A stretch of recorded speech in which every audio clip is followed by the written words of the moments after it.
Good evening, everyone. Welcome to tonight's Hyde Park Central School District Board of Education meeting. Today is March 13, 2025. I'd like to call today's meeting to order. And at this time, can I get a motion to enter executive session for the purpose of discussing tenure, discipline, suspension, dismissal, or removal of a particular person or persons? So moved. Tibbetts. Second, Margaret. All those in favor? Aye. Opposed? Motion carried. We're now in executive session.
All right, good evening, everyone. I'd like to return to open session. If we can please rise for the Pledge of Allegiance.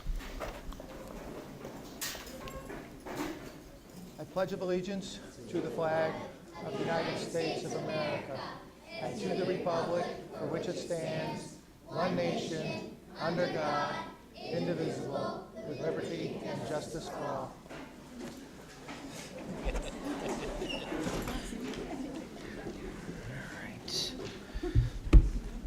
I don't think we have, there's no, no amendments, right, to the agenda? All right. Can I get a motion to adopt tonight's agenda? So moved, Margaret. Second, Carl. Yep, Margaret Carl. All those in favor? Aye. Opposed? Motion carried. 5.1, upcoming events. Friday, March 14th, no school superintendent's conference day, all schools. Wednesday, March 19th, Hyde Park Education Foundation meeting, Hyde Park Elementary, 6 p.m. Friday, March 21st, K through 12 early release, half day, parent-teacher conferences, all schools, and the time is check with the school. Tuesday, March 25th, college information night at FDR at 6 p.m. And then our next board meeting is March 27th at district office at 7 p.m. Any other events? Anyone bring up? Okay, moving on to 6.1, Pride.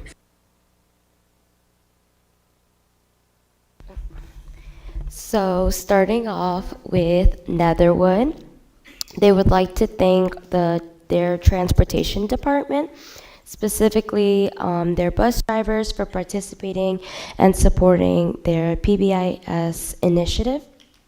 They also had 2 students from bus 35 earn rewards last week for being responsible and safe while riding the bus. So that's Netherwood.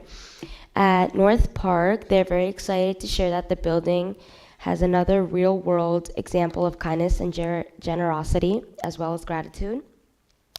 Laura Collins, one of the kindergarten teachers, is spearheading a campaign to collect 99 birthday cards from our staff and the classes for a local renowned Hyde Park veteran's birthday. So that's happening at North Park. At Ralph R. Smith, they had their monthly PBIS assembly last week, where students celebrated with several awards and recognitions that related to their stored behavior expectations, attendance, and achievement. They also had several 4th grade students showcase talents. And Mr. Darling would also like to thank their PTA for organizing the book fair and books and bingo events for students and their families. At Violet Avenue, the students celebrated Heart Month in February with the Kids Heart Challenge in their physical education classes. Students learned heart-healthy habits, practiced jump rope tricks, helped people with special hearts. Also, Violet Avenue students were true heart heroes, and they raised over $4,000 for the American Heart Association. Miss Ellis's 4th grade attended extended day. Students have been traveling to Trash Island and learning about how garbage, and specifically plastic, can affect the ocean. So far, they made boat logs to document their journey. They also did an experiment to see how trash collects and can form islands. They created a human ocean web and are now building nets to catch and clear some of the garbage. Joanna Lopez and Adriana Adkins, 2 5th graders at Violet Avenue, also participated in the all-county chorus concert on Saturday, March 8th. Adriana Atkins, another 5th grade student, was also named Musician of the Month for the district. So Violet Avenue wants to congratulate all students. At Haviland, there was a hosted grade level assemblies from Box Out Bullying this past Tuesday, where all students were able to participate. The goal of the assemblies was to have students identify causes of bullying and provide them with the skills and understanding to stand up to bullying when they see it or experience it. The assembly worked on strengthening their social emotional programming further at Haviland. At FDR, Mr. Rella would like to give a big shout out to all the performers in Big Fish and everyone in the production that helped put on the Great Four shows. So we're really proud of that. Also upcoming next week is the Seniors Mr. President show, March 21st at, I believe, 6 p.m. And that's all.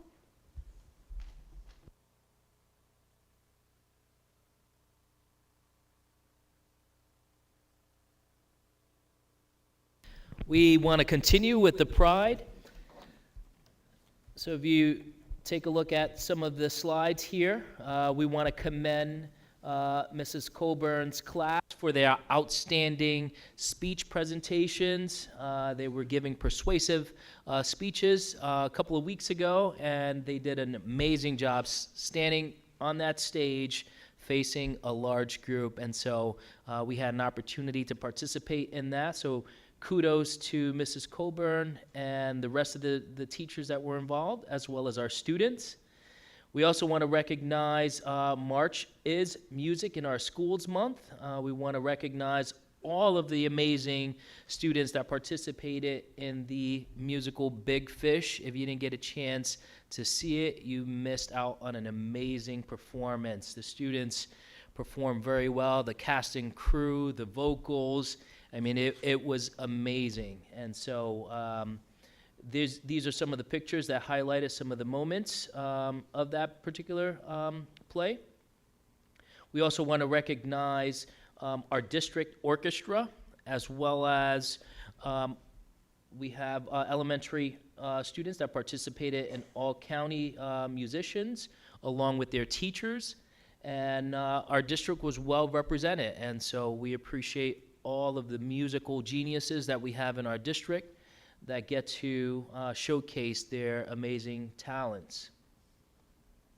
We also want to recognize Melissa Rosario, Melissa Lawson, for coordinating the second Saturday Academy through our community schools efforts. We had an amazing turnout. We want to continue to encourage more and more families to come out. But students had an opportunity to read some amazing books, participate in hands-on activities, as well as create their own puppets. And so these are just some of the pictures there. Our next Saturday Academy is going to be held April 5th, and the topic is going to be STEM. So if you have a chance, we welcome you to participate. That's going to be at North Park Elementary. Community schools, our community schools effort continued with a Unity Fest. It was fun for the whole family. Once again, we had a nice turnout, celebrating the diversity that we have in our district, as we aim to continue to bring our families, staff, students together to ensure that they feel included and have a sense of belonging in our district.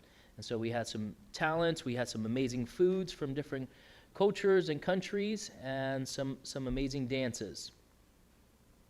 At this time, I'm going to pass it over to our Deputy Superintendent, Jessica Turner.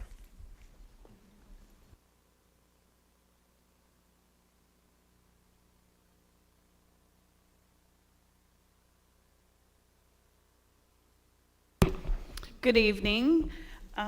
We have the honor again to present one of our fabulous monthly events where we celebrate our Portrait of a Learner and Portrait of an Employee. So Principal Wilbur is here to help me honor the student and employee who's been selected this month that exemplify the characteristics in our seal. Thank you. So for our student, Portrait of a Learner, I have recognized Aiden Hazard. Aiden Hazard consistently exemplifies what it means to be a responsible and respectful student. Aiden, if you want to come up, you can join us. Ready?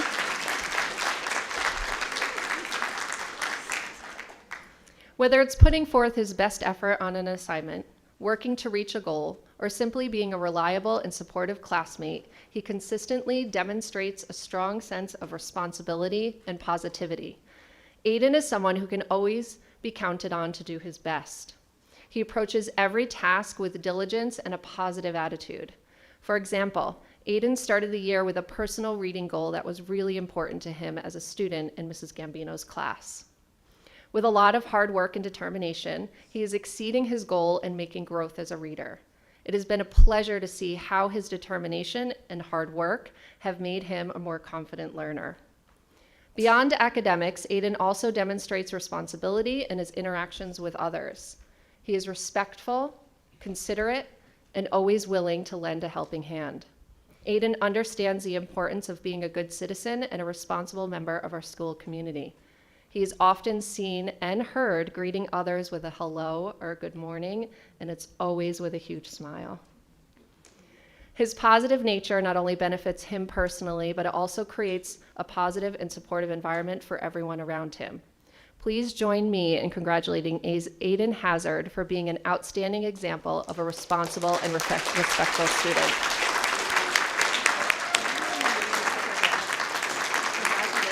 Now you get to go shake everyone's hand.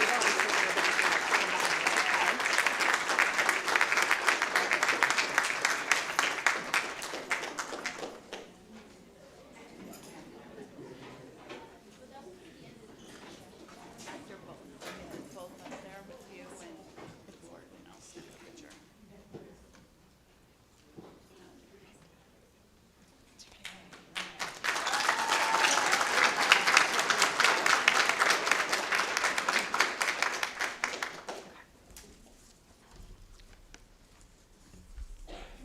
For our recipient for a portrait of an employee, it is actually a complete surprise to this person. And I would like to acknowledge and ask Walter Williams to come up to the podium.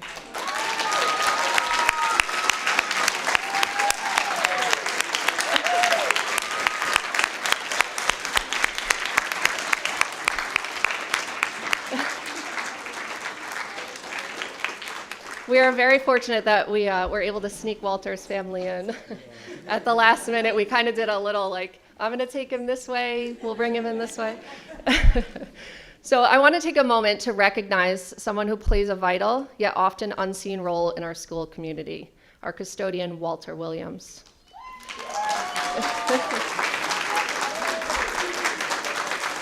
Walter, as you can see, is the heart and soul of our school and personifies several of the portrait of an employee attributes.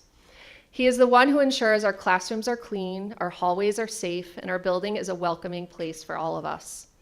Walter is such an integral part of our school community and a big part of the positive day-to-day experience for our students and our staff. He is often the first one here in the morning and the last one to leave at night. He works tirelessly behind the scenes, ensuring that our school is a clean and safe environment for students, teachers, and staff alike.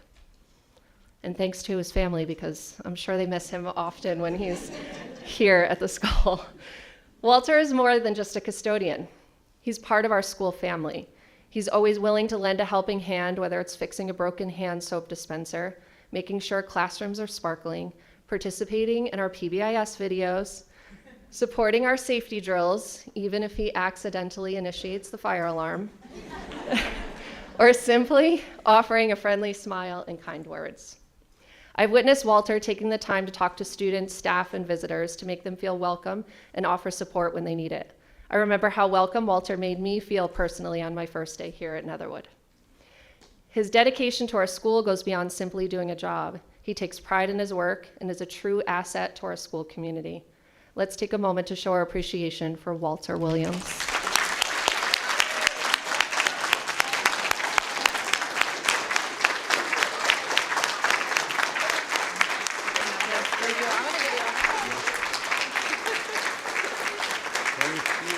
You're welcome, congratulations. And then you go shake everyone's hand, and then we take a picture.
turn.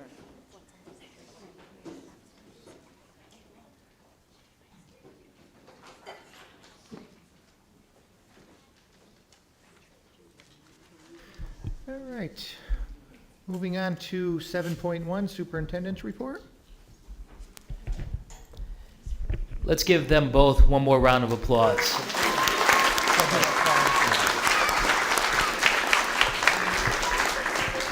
There was actually a pride that Dr. Roman has to continue on So, before we move on. so just want to mention with regards to our March in music slide, I just want to point something out here. We had pictured here, you have the district-wide orchestra who was invited to play at the Capitol in Albany. So we want to congratulate all of our district orchestra students and teachers, Mrs. McCain, Mrs. Lang, and Mrs. Ely for representing us in the New York State Capitol Building for Music and School Arts, or excuse me, Schools Month. So congratulations to all of them. We really appreciate everything that they're doing for our students. Let's give them a round of applause, please.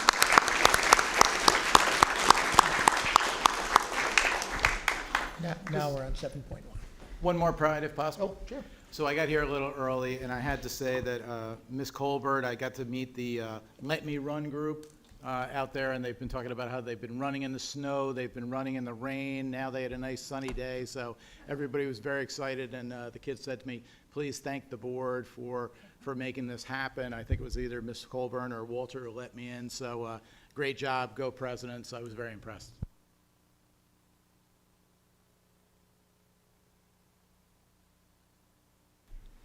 So just a few items to report out. It was already mentioned, tomorrow is Superintendent's Conference Day, so no school. Our educators will be involved in a number of professional development opportunities. So unfortunately, our staff do have to report to work tomorrow. We also want to recognize Natalie Ellis. She is one of our E&L teachers over at Violet, and she spearheads this Sparrow's Nest Dress Down Day, which is to help fund and help feed people with cancer. And this year, across the district, she ran a program, and they've collected $4,000 to this cause. So I want to congratulate her on her efforts.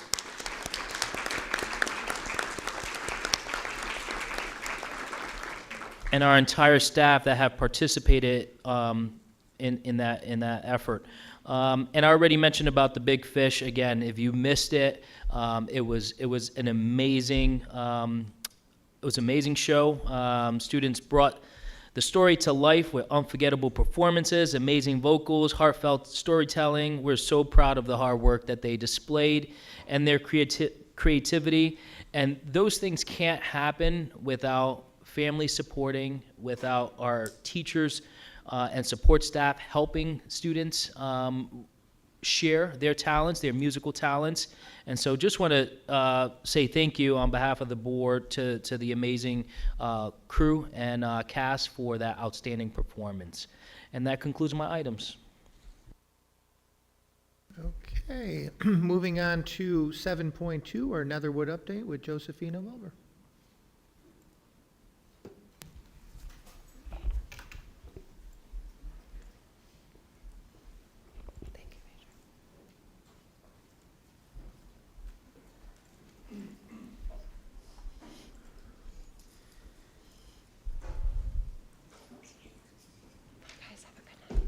Thank you for coming. All right, good evening, everyone, and welcome. We're here tonight for an important opportunity to share the wonderful experiences our students and staff are a part of in their daily experience here at Netherwood, to highlight all of the important work that has been happening, and to provide updates on data specific to our building. Before we begin, I would like to welcome the members of our school board and our district administrators, including but not limited to Dr. Pedro Roman, Jessica Turner, Melissa Lawson, and Linda Steinberg. Your presence demonstrates your commitment to our students and our schools. I want to thank and welcome members of our community and families who are here to learn, advocate, and support our initiatives. And finally, I need to give a welcome and a profound thank you to the faculty and staff members who are present each and every day. These are the people who work tirelessly to ensure our children receive the best possible education and who are committed to the growth and success of our school. I'm very fortunate to work alongside such a wonderful, supportive staff. They have been patient and supportive of me during these first few months as I learn and build positive relationships so that we can continue to best support our students and families. Every day, I am more impressed by the amazing work and learning that happens within our school community. For the first portion of our time this evening, I'm excited for you to hear about some of the amazing work. Before I introduce our students and staff who are going to highlight some of the things they've been working on, I would like to take a moment to thank our unbelievable tech department. They are so often behind the scenes in the work they do. In a moment, you'll be able to see in the work of Michael Davis, who's a member of the tech team. He worked with our 3rd and 5th grade students to create a video that they're going to share with you this evening. Without further ado, please welcome 2 of our teachers, Mrs. Miller and Mrs. Cullen, Mrs. Colburn, as well as their students. They're going to share some of the impactful and lasting opportunities that they provide for our students.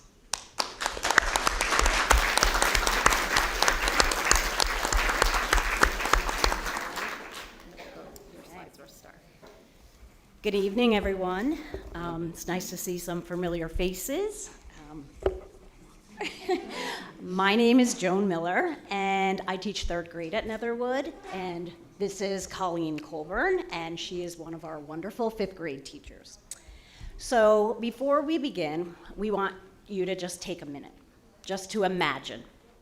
Imagine a world where our children's voices are not only heard, but also cherished. A world where their ideas, stories, and opinions are shared confidently and eloquently. This is the world we strive to create at Netherwood. And tonight, we're thrilled to share our journey in teaching our students the art of writing. We are also very excited to highlight a few of our young writers. They will share their thoughts on writing and showcase some of the hard work they've been doing. Their dedication and creativity are truly inspiring, and we're eager for you to hear from them. So we wanted to talk a little bit about our teaching model here at Netherwood as far as writing goes. To start, we would like to give you a bit of background at NES. In grades 3 through 5, we've adopted a team teaching approach. This means that while one teacher specializes in math, another focuses on writing. Colleen and I are privileged to be the writing teachers for our respective grade levels. This model allows us to channel our passion, refine our teaching methods, and concentrate on best practices to teach children how to write effectively for various purposes.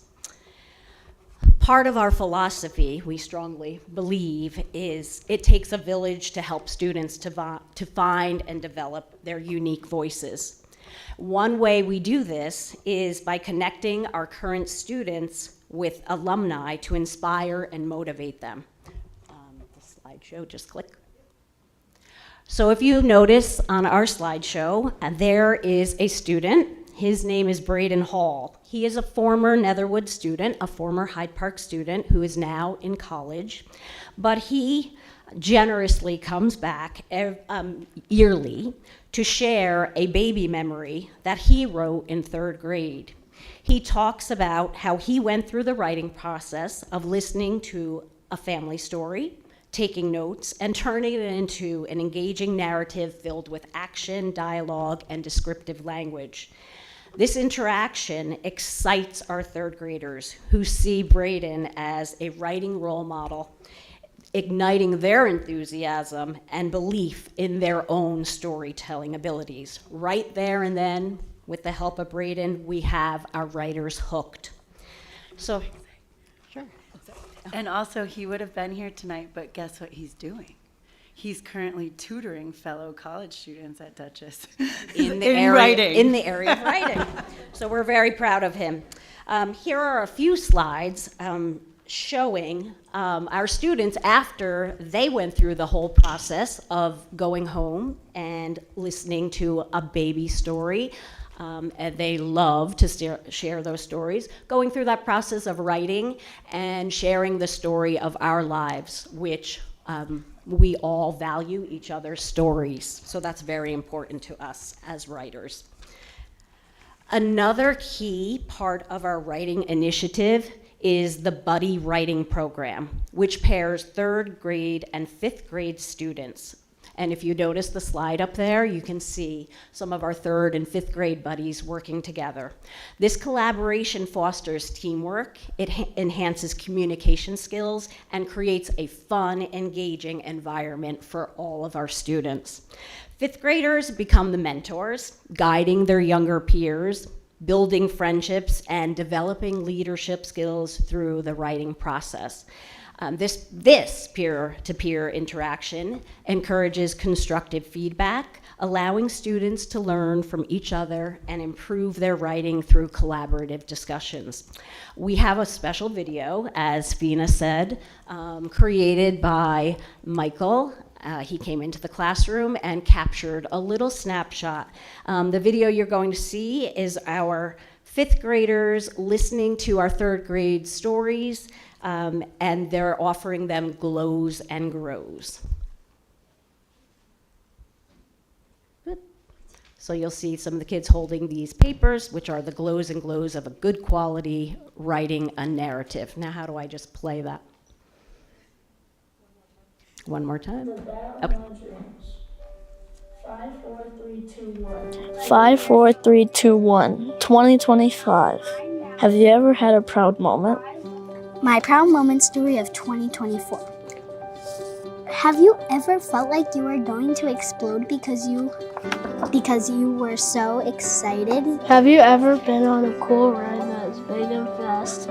In 2024, I tried something new by going on a 4-wheel cart. It all started at Hyde. Hi, my name is Sammy, and you might be wondering what glows and grows are. And like grows, they're like to make your writing like go bigger and beyond, like to reach the stars even more. And glows are just like compliments about your writing. I think Glows and Grows are about inspiring kids to do better and trying to make their work as good as they can and trying to get to the limit that they think that they can get to and try their best and to make sure that they like their story the best it can be. Hi, I'm Joan Miller, Mrs. Miller. I teach 3rd grade at Netherwood Elementary School, and I've been here for 31 years. I'm Colleen Coburn. I'm a 5th grade teacher at Netherwood Elementary. I've been here since 2019, but taught prior to that. And I love working with Joan because just like how our 5th graders mentor our 3rd graders, you've been a mentor to me. So we're here to talk about something we're very proud of, and that's our 3rd grade, 5th grade buddy writing. So we have done some projects together where the 3rd graders have listened to 5th grade writing as an example, and the 5th graders are like role models. And we've also done it where 3rd graders have read their writing to the 5th graders, and the 5th graders give them glows and grows. Glows and Grows is a protocol that both of us use in our classrooms every day about writing, where you share what the writer did well, being as specific as you can, and also give them a little push or suggestion, which is how they learn from each other. Yes, she yelled. Come on, this is it, I yelled. After that, I realized friends are important to everyone. The end. I did it. There was nothing to be afraid of. I just needed some confidence. The end. I loved it. Thank you. When we start a unit, for example, say we're teaching narrative writing, usually Colleen has already taught that unit to the 5th graders. They have applied that unit, they've practiced, and then I am introducing it to our 3rd graders. So I'm introducing all of those skills and qualities that make a good narrative. Glows and Grows can help me because I can like have ideas of what somebody should add to their writing, and it can help them because they can make their writing better and they could be better at writing stories. Example, when you said, I felt like I was gonna jump out of my skin. My favorite part was when you got the solo and you went into your room and screamed, but then came out and just said, cool. What was your favorite part? That. Yeah, you like that too? Okay. The 5th graders bring in their stories, say, for example, a narrative, if we're on a narrative unit, and they're reading those stories. Our students, our 3rd graders, are holding a narrative writing checklist. They're listening to their buddies. They're looking for those good qualities, and it's also very engaging and motivating. I also like how you added suddenly for a transition word. And I liked how you use a simile shaping like a tree in the wind. So it's paying it forward, and that's the most gratifying thing as a teacher and a writing teacher, to see kids are actually continuing on with their writing and they're changing the world, because that's what we try to instill, that writing can change the world.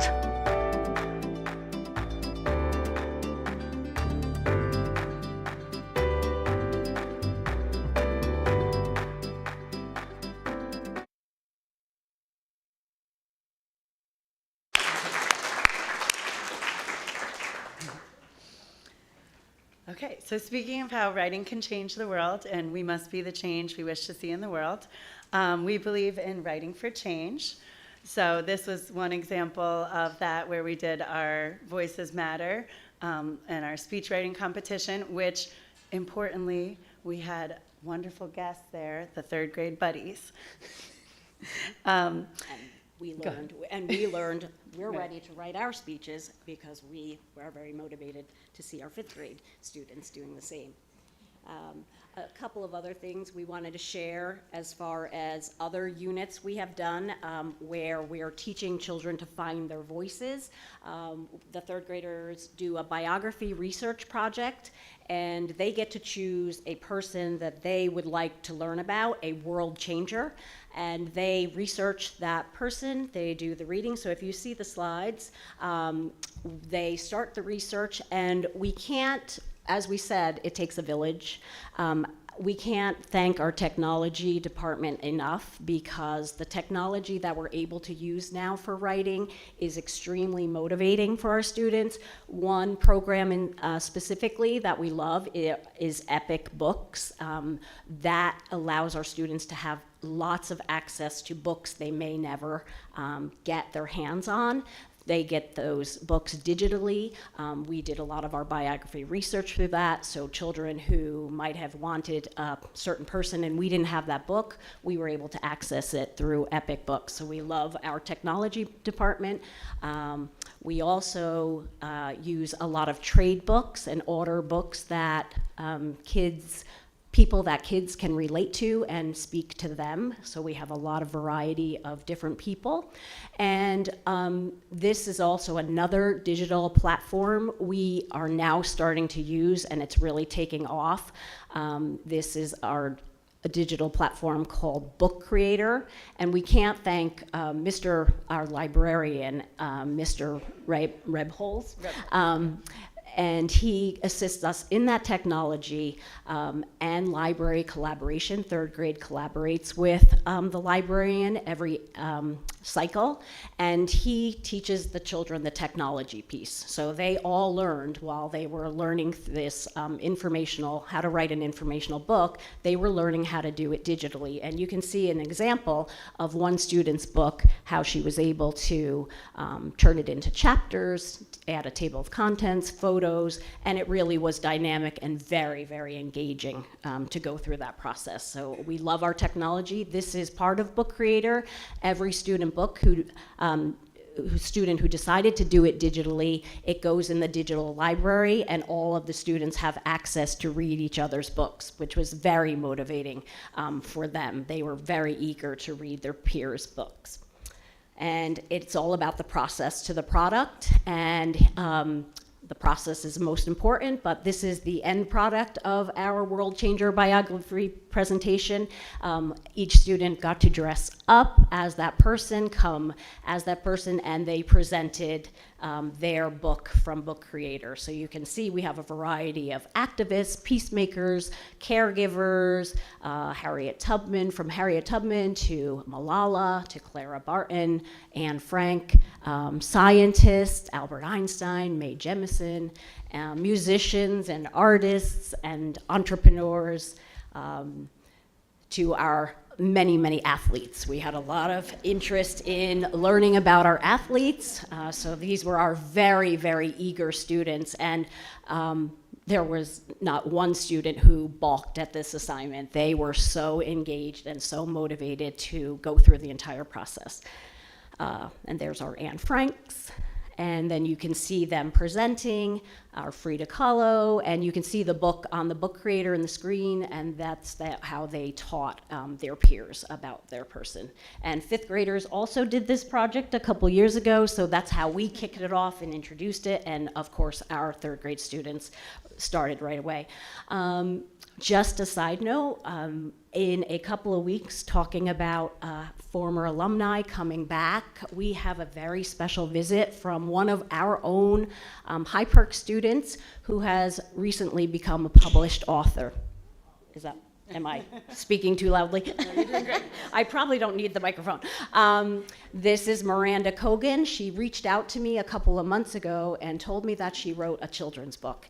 And it could not be more gratifying for a teacher to learn that we have students coming back, but also continuing that craft of writing. She will be visiting us, and you're all invited to come. And she will be sharing our book, and thank you to the PTA who is going to provide one of her books to all of our students. And I have to say it because Joni's too humble, but the book is inspired by Mrs. Miller, because when Miranda was in third grade, she moved around a lot, and Mrs. Miller was really the first teacher to really make her feel welcome and clearly inspired her to be a writer. So that's another example of the lifelong learner and impact world changer of Mrs. Miller's awesome work. But Miranda is, she's paying it forward, and it's so gratifying. But without further ado, we have some young authors we want to highlight right here and now, possibly future authors that are coming to come back one day. I doubt if I'll be here, but okay, so let's celebrate our authors. We're going to start with Sammy first.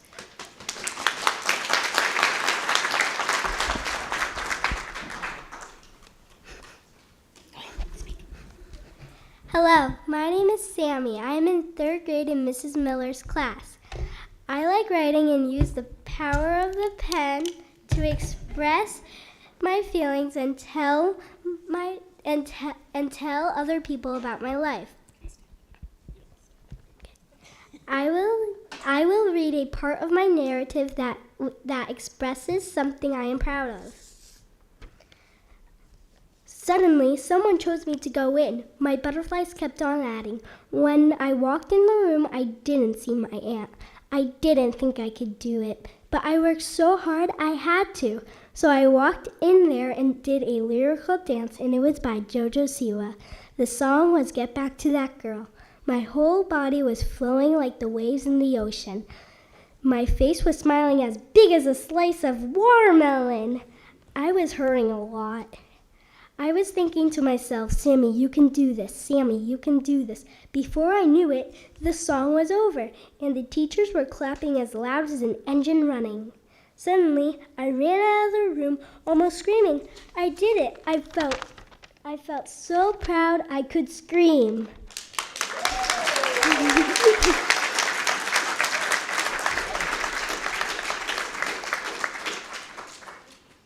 Our next author is Tori.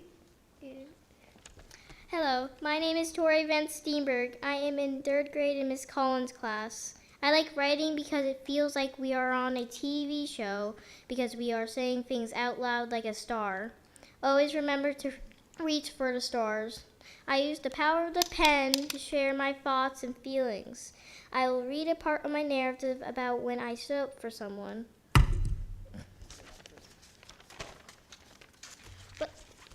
But suddenly I stopped running and saw a girl playing without anyone and just sitting on a bench.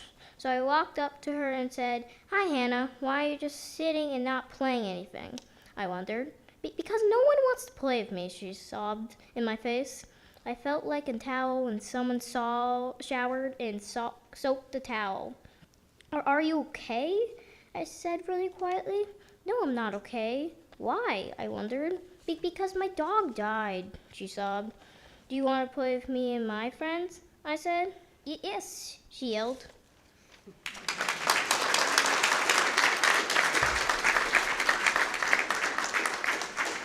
Our next author is Audrey Petty. Hello, my name is Audrey Petty. I am in 3rd grade in Miss Miller's class. I like writing because I get to expand my feelings and have fun. I also get to make me a better writer. I use the power of the pen to explain things I am learning and to teach others. I will read the conclusion of my biography, Anne Frank, that uses a quote I took from Anne Frank to remind others to be kind.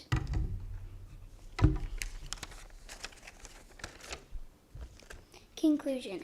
Anne was a very brave child and went through a hard life. Her diary helps people understand how terrible the Nazis treated different people. In spite of everything, I still believe people are really good at heart. Anne Frank.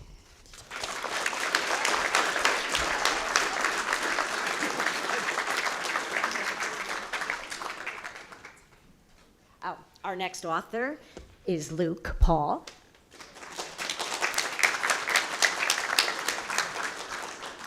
Hello, my name is Luke Paul. I am in 3rd grade in Miss Collins' class.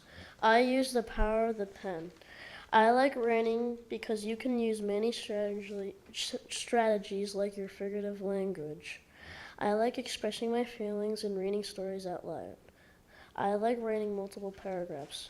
I will share a part of my story that shows figurative language.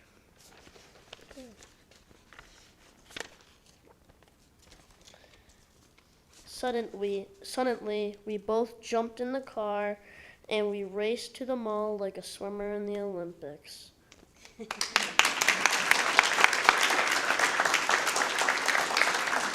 Our next author is Zoe Maurer from 5th grade.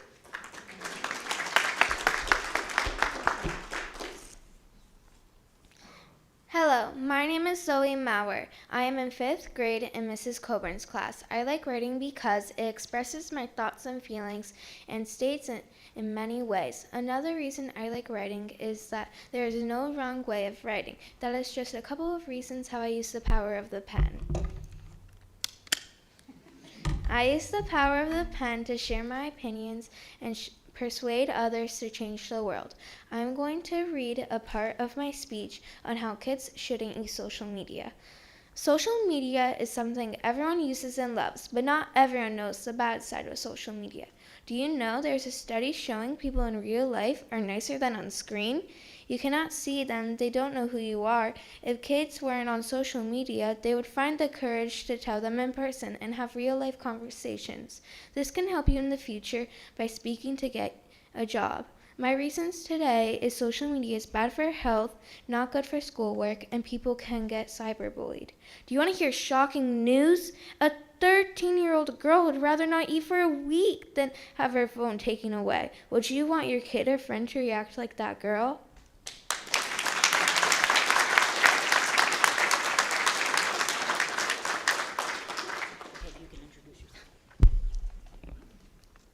Hello, my name is Stella Lansing. I am in 3rd grade in Mr. Dole and Miss Votto's class. I like writing because I can really express who I am in poetry, personal narratives, and fiction. I can express feelings and emotions that I was going through that moment. I can show the world who I truly am on the inside. It's like painting a picture with words. I am proud of my third grade writing binder because it showed the growth I made from the beginning to the end of third grade. I'm proud that my third grade writing binder is used to help third grade students learn what makes a quality narrative. Mrs. Miller uses my stories to model great writing for her class. I love helping.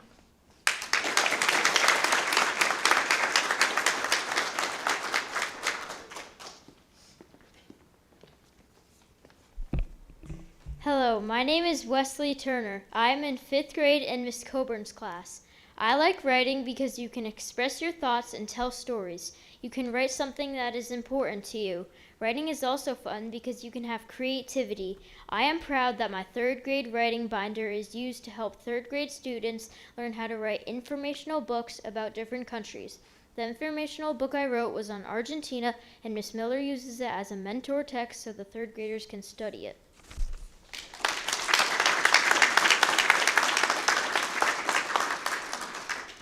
Hello, my name is Gavin Gomez Mendoza. I'm in 5th grade and in Mr. Doe's class. I enjoy working with my third grade buddy by giving glows and grows because it helps my buddy improve.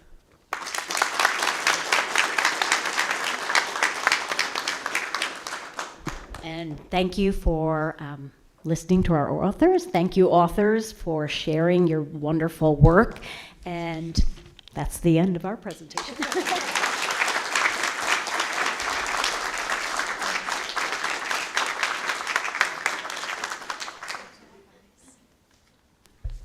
So before we transition, this is a great opportunity to actually exit if you're here with your families, because we know you don't have school tomorrow, but I'm sure you have to get to bed at a decent time.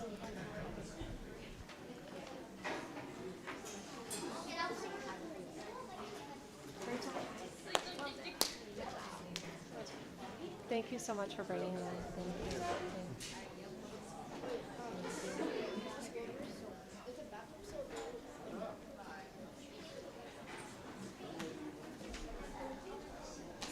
Bye. That was great. Yep. Yeah. My kids went here, and I was. Thank you. Thanks so much. Great job.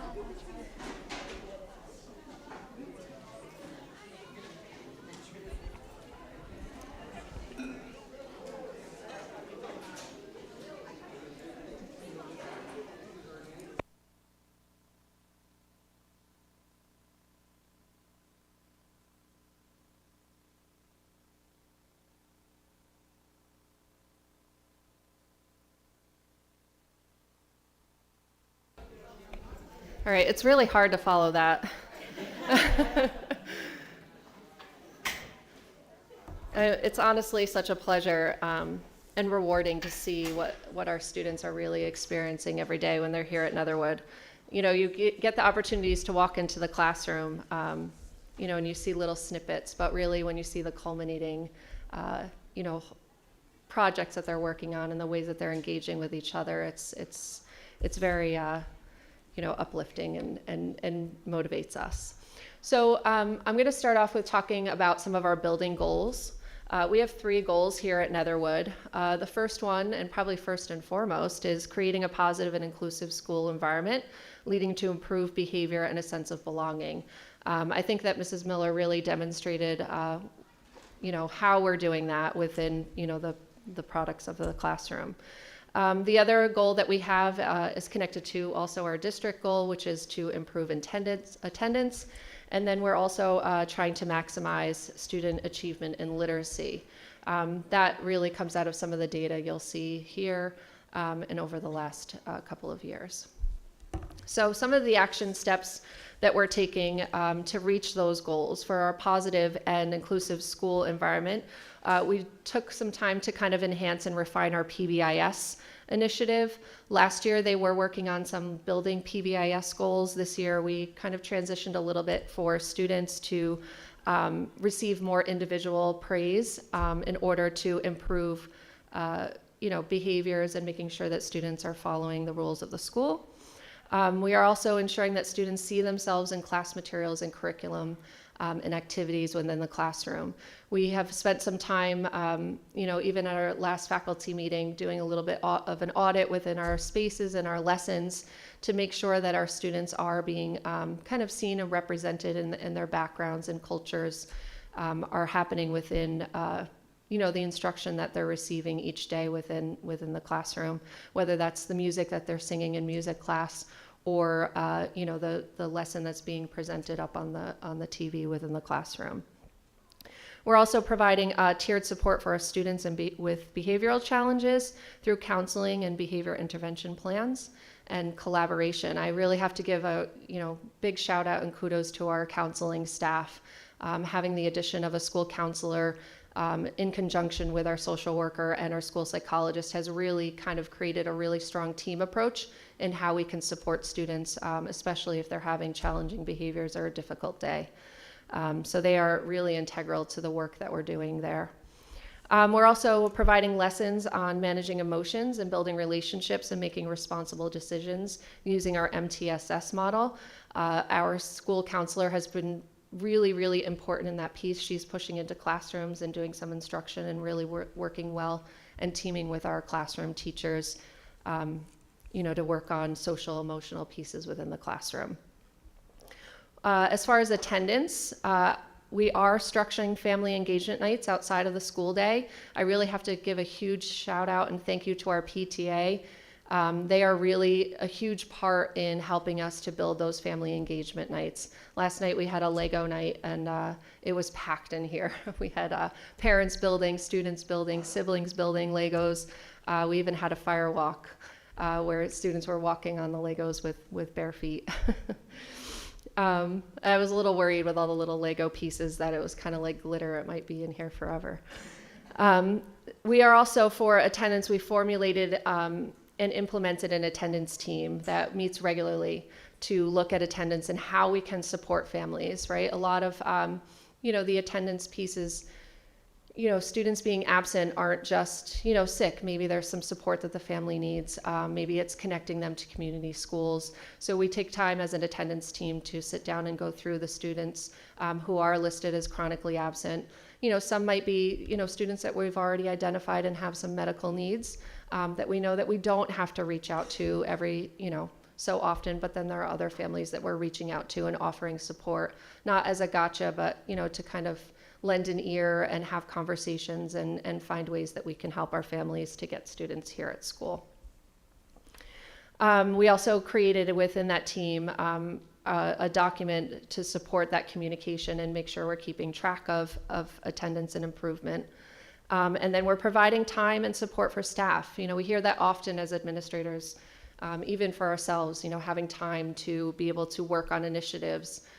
So we're creating space within, our faculty meetings so teachers can have some time to reach out to families, whether that's as positive feedback or to reach out and say, listen, we didn't see, your son today. Is there anything we can help you with? So we're giving them the time and providing them the space and opportunity to be able to do that. And then for our last goal for maximizing literacy achievement, we are working with our other elementary principals and directors and taking time to provide opportunities for our staff to review student data and set some goals during our SPL time and during elementary department meetings. We also work closely with Jen Kreiser-Amy to implement UFly at the K-5 level, which we've seen some huge gains and improvements in our students in the area of reading and phonics. It's pretty amazing to see. I was recently in one of our 812 classrooms, and I was so impressed by the work that they were doing in there with the UFly program and really seeing them read words. And so kudos to our teachers for really doing that in an authentic and positive way. And then the last piece of our literacy initiative is to refine our student data team process to make sure we're consistent in that process.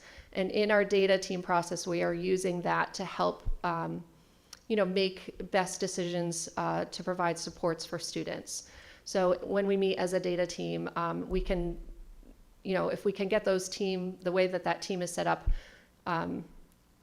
refined and get those meetings through and happening quickly, the sooner we have those meetings, the more we can talk and kind of get our eyes on a student, the sooner they can get the supports that they need within the classroom. So that data team process is really important to getting the support and help that our students need daily. So here we have some ELA data from our 2004, so last year's state testing data. We, as a building, are there in the orange. We have 3rd, 4th, and 5th grade. The orange is our proficiency rate, so students scoring at a level 3 or 4 on our New York State assessments. If you see there, 4th grade really kind of stands out as being, above average within our district, but also meeting similar standards to students across the state. Clearly there's a little bit of work, and we identified that, and that's part of where our literacy goal came from, is making sure that we're working on improving our ELA scores. One of the challenges, with the state testing, you could see here with our students with their writing, a lot of it is, creative writing, informational writing. It's a little bit different from what they're going to see on the state test. So the teacher's really finding a balance between, what's important for the state exam, but then what also is making a full-rounded, good learning student within the writing and ELA process. For our math, you can see that our math scores are a little bit higher than our ELA scores. This is one of our strengths as a building. I think that that's really due to the consistency of our math program and the implementation of our Eureka program. You can see we're pretty consistent across the board with the state. And we have given really strong professional development to our teachers and for our staff members with that math program. So I think that's really helping to support and build those math scores. Science, you can see here it's an area we're going to need to work on a little bit in full transparency. However, there was a shift in the state testing last year for science. So it was a new format for the test. Our 5th graders took this test for the first time. It was typically given in 4th and 8th grade. So there was a little bit of shift last year. So I expect, this year that our scores will go up. The teachers know a little bit about more what to expect. Our students are then prepared in a little bit of a better way. So despite the fact that it is a little bit lower than what we would like to see, I'm confident that our teachers are really working towards improving now that we know what to expect with the state exam for science. In paying attention to other board meetings, I did want to put up a little bit of data here that I know that the board members have asked for in the previous meetings. So I put some of the cohort data so you can see some of the how a student has progressed, or our students have progressed over the last couple of years. So these are the New York State ELA scores for 2023 and 2024. So if you look at the 2 circles that are there, those would be our current 5th grade students. So it's how our 5th grade students scored on the ELA state exam in 3rd grade, and then how they scored in 4th grade. So you can see there's a little bit of a dip there from 2023 to 2024 for ELA. However, if you look at what is our current 6th grade, so for the 2023 ELA test, where it says grade 4, that's our current 6th grade group. So you can see how they performed in 4th grade and then to the right in 5th grade. So there was a slight improvement there. But I know that that's a question that you've asked, and I thought that would be helpful to make sure that I include in my presentation. And then on the next slide, I do have the math data for the same thing. So the students that are there that are circled are our current 5th grade students and how they scored on the math state exam in 2023 and then again in 2024. So it's staying pretty steady, in the upper 50%. And then our 6th grade, again, staying fairly steady with a little bit of an improvement from 2023 to 2024. So we're seeing good things, which is which is what we want to see. Our NWEA data is really positive. We have improved from the winter of 2023 to the winter of 2024. Our students are scoring in the 50th percentile, which means they are scoring better than 50% of other students in the same grade who took the same exact test. And then we also have great scores for our math. We improved a little bit into the 53rd percentile for our math scores on our NWEA assessments. So it goes to, our teachers who are really working hard to help support our students. And then one of the last pieces of data I have here is our absenteeism data. I was a little discouraged because we have been working really hard on improving attendance, and I was seeing our number go up a little bit, so I was getting a little bit nervous. But it is falling. We have had a lot of student illnesses and some illnesses that are putting students out for long stretches of time. If they have COVID or the flu, we've had a student who had pneumonia. But I really started to kind of dive down into the data a little bit. And what I realized and what I noticed in looking in the data is that our kindergarten group actually has more students absent than any other group. And then as you go through the grades, it does become a little bit less. So I know that, our kindergartners are all being exposed to germs, some of them for the very first time. So that, could explain a little bit of that and why, our kindergarten students are absent a little bit more than some of the other grades. But then I also recognized and identified that, there are some family outreach that we can also do within our building to help support families and kind of digging down deep to the root of how we can help to get their students here more often. So I only foresee this number actually going down, especially now that a lot of the illnesses seem to have kind of dwindled a little bit. We were hit with the norovirus pretty hard. I think even actually this week we still had. Yeah.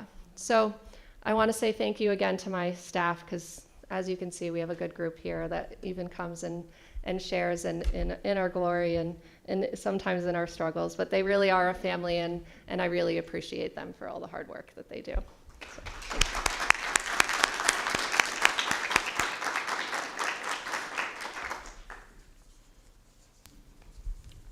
thank you. Any comments, questions? I know you have. No, I always do, sorry. First of all, I love that you talked about the balance between testing and making them learners in the real world. I just appreciate that, because accountability in schools, we have to look at test scores, but we need to remember that's not the whole picture. So I just appreciate that you're looking at, we want these to be lifelong learners, and I think the presentation tonight really clearly showed that. That students are being taught to express themselves, and that's, at the end of the day, that's what we really want. So that was great. Yeah, thank you. And as far as absenteeism, I know we've been talking about that, but I just want to be clear, and I think everybody agrees with us, that sickness is different. Flu season, that's not why we're trying, that's not the group we're going after, right? If somebody's kid is sick, they need to stay home. I'm hoping we learned that from COVID. We don't want to bring our germs into school. So, during the winter, I would expect absentee rates to go down, right? It's those we forget, it's the chronically absent students who aren't coming to school for whatever's going on at home that we're addressing. So I'm not worried about that absenteeism rate.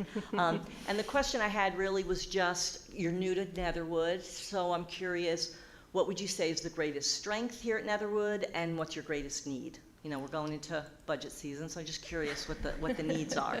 Thank you. Sure. I would say the greatest strength is really, it comes to a testament to the staff, because I know there's been a lot of turnover in the admin position here. And the fact that the building has run in such a really great way is a testament to everybody else who works here. It's not just the administrator that's standing up here, or guiding or helping. It's everybody that works within the building to help it make it run. And I think that they really work really well as a team, and lift each other up, and getting little notes and on your desk is really uplifting, and unexpected sometimes, right? So I think that is the biggest strength, is the group that works here and works together every day. The need, that's a really good question. I think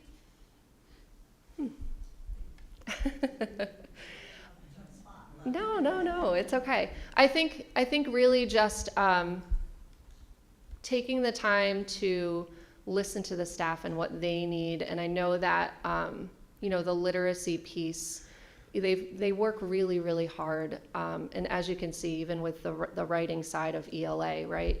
But I think just making sure that we're pulling together a strong program and looking at some of the upcoming things that we're looking at a reading program, right, for the future. And I think really making sure that we do that in a very conscientious way, so that way that the teachers have the best tools that they need in order to support the learners in their room. Yeah, you're welcome. Thank you, Josephine, for that, Oh, you're for the welcome. presentation. I think I heard you say when you were talking about the ELA scores that in some ways perhaps the state tests aren't actually addressing the things that you guys have decided are really crucial and important to you. And I accept that, and I believe that. And there's lots of debate over whether the state is actually measuring anything that we think is valuable. But if you think there are other things that are valuable and you're focusing on it, do you or have you ever considered having some sort of internal assessment so that you can convince yourself that the things that you think are important and that you're working on are actually having an impact as well? Because I think that kind of assessment would be really, really valuable for you and your team. Yeah, sure. And like I said, I think it's a balance, right? We know, we have the state standards and we have the expectations of those state exams, right? And making sure that we're really tying all of it together. So I think assessing and looking at what's working and maybe what we need to refine is essential. Yeah, we can't get away from the state exams. We have to know how we're doing. 100%. But I'm just thinking for your own benefit, if you've decided that these things that the state exam isn't really addressing is something that's important to you and you're focusing on, having some sort of internal measurement so that you guys know that the things that you think are important are actually working. Yeah, that's a valid point, and something we can certainly take a look at. Especially as an admin team, we can look at what can help and happen here within our building, but then even across the district, right? We're not a standalone, and that's one thing we've really worked hard on especially as an elementary principal group. And each building has its own, little niches, but I think, taking time to refine and assess what is important to us and how we can work on that. Sure. It's a great suggestion. Thank you. So I thought it was a great presentation. To Mike's question and so forth, as you said, that's why the sharing of the NWA data is so valuable.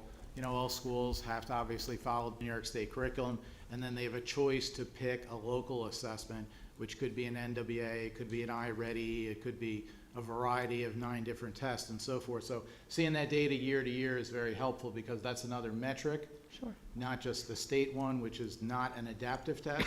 So you can really gauge that another way. So I think that's valuable. Thank you. Yeah, thank you. I just have a comment. I'm very impressed with the students that were up here. Not only their writing capabilities, but their presentation skills for third graders is very impressive. So kudos to the staff to prepare those kids for that. I was very impressed. Yeah, it's truly hard as an adult, right, to get up and speak in front of other people, and they did it seamlessly. I mean, you wouldn't. They're in third grade. They're in third grade. Yeah. It's like I said, it's really awesome to walk through the building and see all of the fun and positive things that are happening. So I'm glad they were able to highlight that for you guys. I know it took a little longer than probably typically, but I think that what you see there is really what is important, and what really highlights the strengths of this building. That's the fun stuff, not a boring Right. budget presentation. Yeah, sorry, Linda. Thank you. Thank you. All right, moving on to 7.3, our DECIP update with Jessica Turner. You could leave it there because.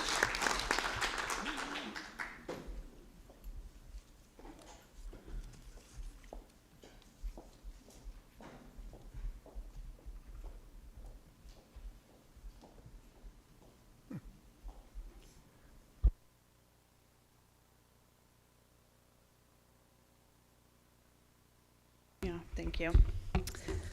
Good evening, President Zagorski, Vice President Tibbetts, fellow trustees, Dr. Roman, fellow cabinet members. I have the honor to stand before you tonight and provide an update on our district's comprehensive improvement plan for the 24-25 school year, which was developed under the leadership and guidance of Dr. Roman, Dr. Greg Brown, fellow district leaders, and the teachers, and presented to you by Dr. Greg Brown on August 8th. So I think before I get into it, I just wanted to celebrate that this is the work that we're going to discuss tonight is a collective effort of the entire district. So we always begin with centering ourselves on that this work is strategically aligned to our vision for innovating learning environments and empowering all of our learners to be successful in a dynamic society.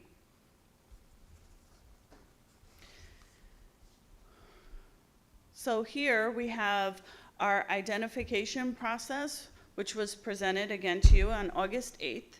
Our district is currently identified as a targeted district.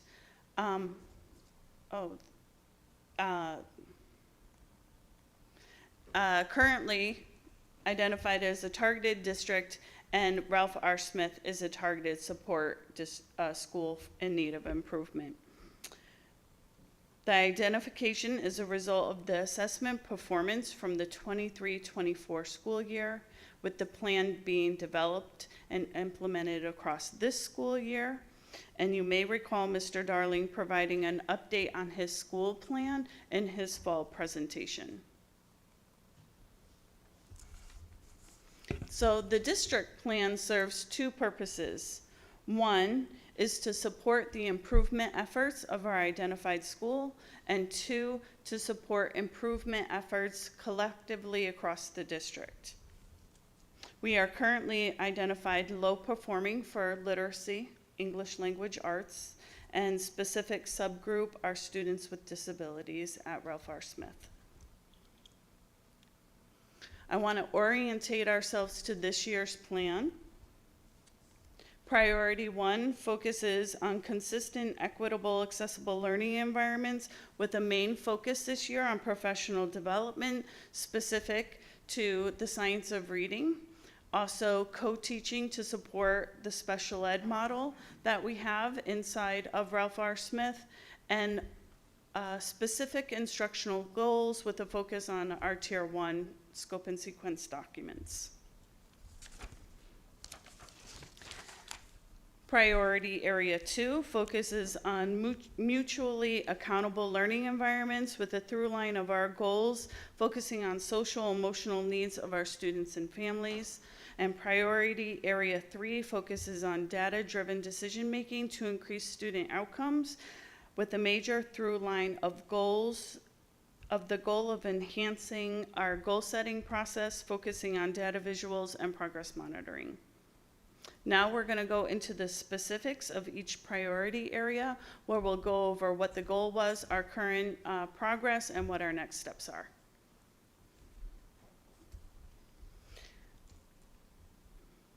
So while I didn't think the slide would be so far away, so I'm just going to do my best to read it from here. So Priority Area 1, we talked about focused on professional development. You can see that we identified a subgroup of our teaching population to engage in the science of reading training specific with the letters. We currently have 19 teachers participating in that training, and we've already worked with BOCES for the next school year, 25-26, to have 31 teachers continue engaging and deepening their learning. You'll see 11 teachers in Volume 2 and then 20 in Volume 1. And I think, like, my glasses work really well, right? So authentic performance tax development, we have 21 teachers engaged in this process. This is really exciting because we have teachers engaged in creating project-based learning and authentic assessments, not just in the high school, but all the way down to even kindergarten. So those educators on May 22nd will be sharing the results of that, and we'll be examining the impact on student outcomes to see what the next steps will be in regards to that. We are also developing a coaching model. You know, we and thank you to the board for your support. We have implemented 2 literacy coaches this year, in addition to our 2 math coaches. And alongside our directors for science and math and humanities, they are working to develop a coaching model, and the next step would be developing a coaching playbook. We also have the co-teaching coaching happening. I can't read the number that far away, but they are engaging with the GNR group. CGN. 45 teachers. Yeah, thank you. And we have already identified that this is successful and want to continue it for next year and continue to deepen the partnerships of those co-teaching groups. And then this year, with a focus on Tier 1, we developed scope and sequence documents for all of our content, including pacing guides, implemented UFly, and then to Mr. Tibbetts' point, our next step is to create common formative assessments that are local, so we can examine how our students are doing based on what we've prioritized in our standards and learning. Priority Area 2 focuses on social emotional learning. You can see that we had professional development in the fall around uplifting all of our students, and tomorrow at Superintendent's Conference Day, we have a major focus on supporting our multilingual learners. We also implemented this year the DESA screener in grades K through 8, and we are introducing it in grade 9. That's a social emotional screener that is researched, evidence-based, that will help us identify our students' social emotional needs and put interventions into place. And then we have administrative training and restorative practices. We have engaged in family evening events, and we are continuing all of those efforts moving forward. Specifically with the restorative practices, we are sending 12 teachers to training this spring so they can become turnkey teachers next year, and we can multiply those efforts across our system. And priority area 3 is our data for our continuous improvement process. This year we are working on creating a platform and integrating all of our data into a platform that will help leverage data and make it more accessible to our entire system, including the board and the public, with a public-facing dashboard. We hope to have that ready for June and July. We are enhancing and deepening our work around our data protocols. We just met with our team today and reviewed that process. And we are going to continue our development of our district comprehensive improvement plan and school plan through this school year. So I wanted to remind ourselves around the accountability indicators for this school year, because one of the things we're sharing in this presentation is our identification this year. So currently right now, we are identified using weighted average achievement, core subject performance, English language learner proficiency, and chronic absenteeism, based on last year's assessments results. So we are continuing with being a targeted district in need of improvement, with Ralph R. Smith continuing as a targeted a school for targeted support and improvement. That is an identification that is coming up again because our students with disabilities performed in the lowest quartile in English and math. And we are also identified pre-TSI for our Black students and Hispanic students.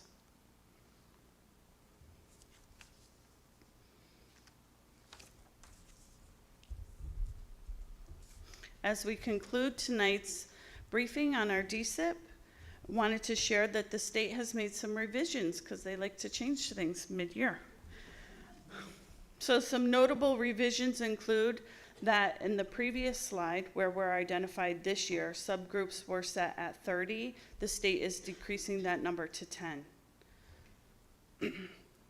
They will continue with the core subject performance, but they have reintroduced This year's assessments in science will count for next year's identification in elementary.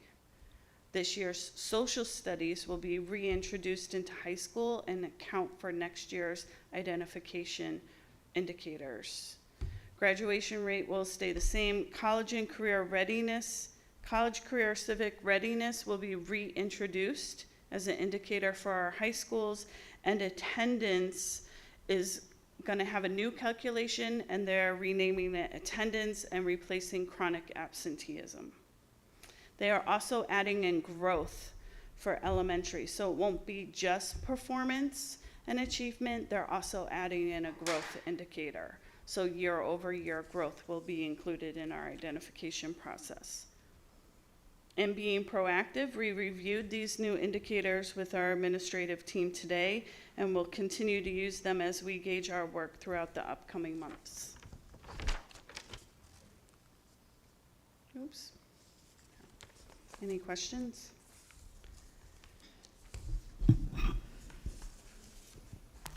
Thank you, Jessica. I'm looking at, this is slide number 5, your priority area 1 details. And I appreciate that you've given us numbers of teachers. And 117 sounds like a lot to me, but honestly, I don't know how many teachers we have in total that this would be relevant for. So what percentage of teachers would actually be more informative to me than just a hard number? Okay. Yeah. So. That 117 was a goal, I think, over 3 years. Yeah, over 3 years. And so ultimately, is that 100% of the teachers that would make it sense to, or that's really the question I'm asking? You don't have to give me that number now. I'm just, that I would find that more useful for me than just a hard number. Okay. For future. Thank you. So thank you for the information. Just in regard to the New York State new calculation of attendance, I know there's been a lot of questions about this at our recent board meetings, and Margaret talked about chronic attendance. So my understanding now, it's going to an index between 1, 2, 3, or 4. What some parents have asked me again is the whole issue about, the kids who are medically excused. Our Violet Avenue nurse spoke when we were there last, saying that really it's kind of an unfair nomenclature to call it chronically absent when you have doctor's notes. So I don't know, could you speak a little bit more about this attendance, how they're going to calculate it from what you know so far? I would have to get back to you on that. What I do know is that it's going from calculating the 10-day window with a student being enrolled for 10 days, and then 1 day, the 10-day window enrolled 1 day within 10 days is going to 30 days. So it's giving us a longer window. But I haven't looked deeply into the calculation process. I do know that medically excused for home tutoring does not count against, but I don't know specific if you have a sick note. Sure, that'd be great to get an update. It is, I agree with people, that's really, really unfair to label them that if they have a doctor's note, and so forth. Thank you. I just had a question on slide 10, when you talked about the N size decreasing from 30 to 20. How would that affect our status right now? Like, is that going to, do you see that making a difference? I'm not sure what the numbers are. I don't think it's going to make a difference for us right now. I'd have to look deeper into our smaller subpopulations, but we have indicators for all of our populations in our report card. So I don't think it's going to impact us, but we'd have to do a deeper study, and we will be doing that because we'll be doing that in our DSIP meeting on Tuesday. We'll be taking a look at how these indicators might impact us. We'll be taking a look at our current performance in the areas where that will be added back into and what that indicator might look like next year. Thanks. Any other questions? All right, thank you. Thank you. Moving on to 7.4, our 25-26 budget update with Dr. Roman and Ms. Steinberg.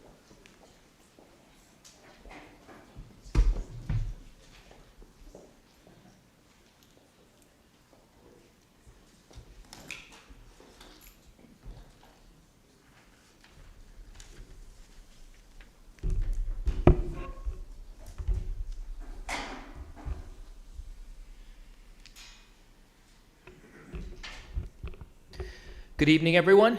So this evening, this is budget session, I believe, 4 now. So we're continuing to share with our board, our community.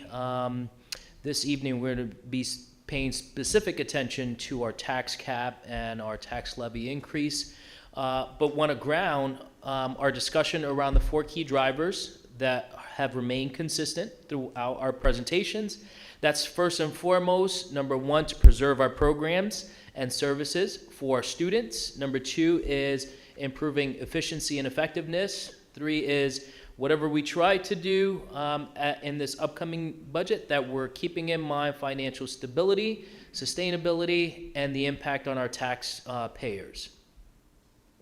Everything continues to be aligned with our strategic plan, which was created last year, focusing on student experience, well-being, safety and security, finance, facilities, family engagement, and highly qualified staff. So at this particular moment, we're currently past the analyzing of programs and collecting other data to prioritize budget changes. We're going to be, at this point, in the process of getting to a preliminary, final preliminary budget, which includes my recommendations to the board. So we probably have another meeting or 2 before we're at that stage, and then subsequent to that, adopting the proposed budget, and then our vote, of course, May 20th. Good evening, everyone. So thank you for staying for the very exciting budget presentation. So the reason that we don't have a final budget presentation or proposal yet for the board is that there are still some things that are outstanding. We don't plan to make any major changes to the budget that we are showing now, but we are waiting for a few things to come in. Tonight we're going to talk to the board about the tax cap and the actual tax levy. And then also the New York State budget isn't due until April 1st. If there is a budget in place before we have to have our budget adopted by the board, there may be changes based on changes in state aid. And then also we're still working on our BOCES service request. We do have all of the information. We're fairly certain that we know everything that will be in the service request. We just have to make sure that we have a good understanding of the actual rates for next year, not just for Dutchess BOCES, but also for Ulster BOCES, which we buy a lot of services through them because of the Mid-Hudson Regional Information Center.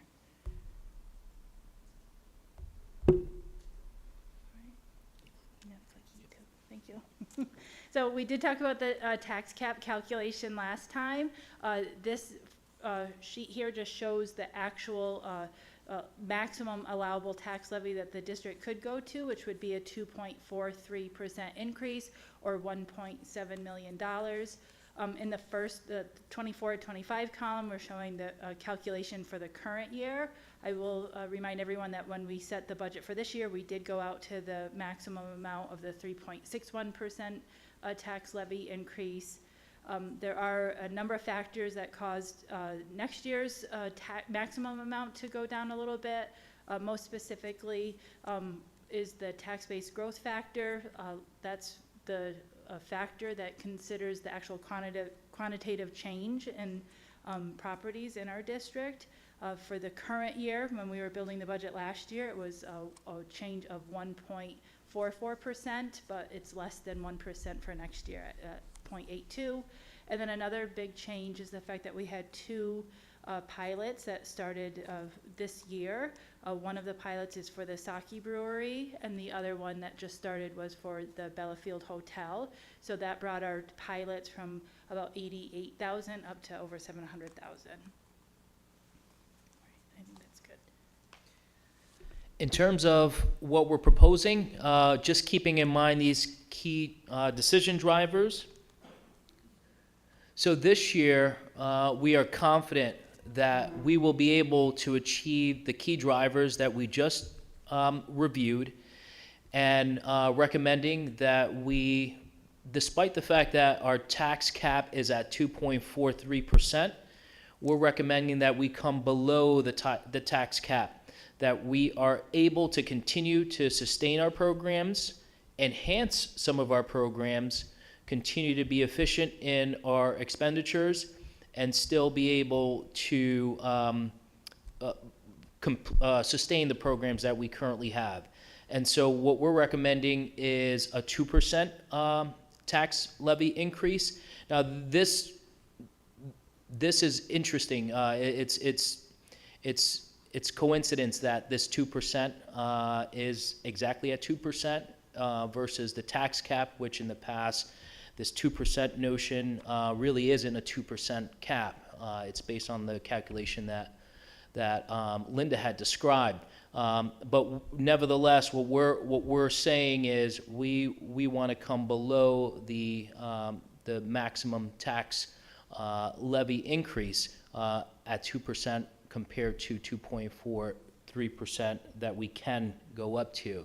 And so this graph just shows over the years, and I just want to highlight two things here. So back in 2019, 2020, we actually came just below the tax cap in terms of the tax levy increase.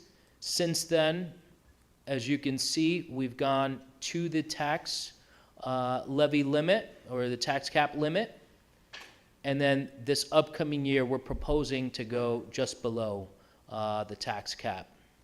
This is just another view of that, and one of the things that you'll notice is that right in 2019, 2020, again, the tax levy increase here is indicated by the yellow bar.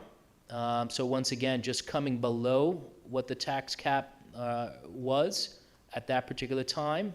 That's the max amount that we can collect from our taxpayers. We're replicating that same request. And I think one of the things to keep in mind is that the tax cap is probably the second lowest in the past 6 years. So last year was 3.61, as Linda had mentioned. This year is going to be 2.43. And again, we're going to be recommending that we come below the tax cap. Want to add anything? Yep. To the next chart. So I just wanted to point out here on this chart that if we do set the tax levy at 2%, the only thing that we're changing in the budget is on the revenue side. We would be collecting less in tax revenues than we would be able to at the tax cap, and we would be funding that with fund balance. So we would be adding $307,697 to the appropriated fund balance. At the top of the screen, you can see that the actual budget and the increase for that would remain the same. We're still looking at a 4.9 million or 4.13% increase in the overall budget. So we did analyze, because one of the concerns that we had looked into was the impact of utilizing this amount of fund balance appropriation to balance the budget. But what we came across, and again, this is, I want to emphasize, this is a testament to the Board of Education's vision on making sure that we have a financially sound district, as well as the leadership of Linda and her team. So when we look at, and I know this is really, really tiny, but I do want to just point out, we went back almost a little less than 2 decades. But one of the things that we looked at was how much, on line 6, how much fund balance appropriation did we use over the past 10 years? And despite the fact that we needed to appropriate that amount, whatever that amount was, to balance the budget, we have not needed to use that fund balance. So that just goes back into our reserves. And so one of the things that we know to be true is, despite the fact that we allocate certain positions, we budget for certain positions, there's always an issue, perhaps either filling that position immediately upon posting that position for whatever reason. There's also other efficiencies throughout the district, whether it's fuel costs that go up, go down, and other savings. And so we feel confident that going at the 2%, we'll still be able to achieve the key drivers that have helped us make the decisions, which is continuing to enhance our programs, continuing to preserve the programs that we currently have that we know are helping to improve our academic achievements and supporting our students' social emotional well-being. Anything you want to add to this? I'll just mention that the reason that we do have the fund balance appropriation, that's really a budget item. The budget revenues have to match the budget expenditures every year. So when we come up with what we expect the revenues to be, what we would expect the expenditures to be if everybody stayed in the positions they were in and nobody left us, we would spend to that full amount usually, or pretty close to it. We would, if that were to happen, we would need that fund balance appropriation. But in many years, we haven't used any of the fund balance appropriation. It's really just been the budget item. So we feel that adding the $307,000 to the appropriation so we could bring down the tax levy a little bit would really have very little impact on our budget overall. Again, this goes back to our drivers, and that is making sure that we achieve 1 through 3, but with the mindset and being mindful of the impact on our taxpayers. And so we want to continue providing the best quality education to our students, making sure that we're evaluating our programs, making sure that we're keeping the things that are working, things that may not be yielding the impact that we want to see. Those are things that have to be evaluated on whether or not we continue them or not.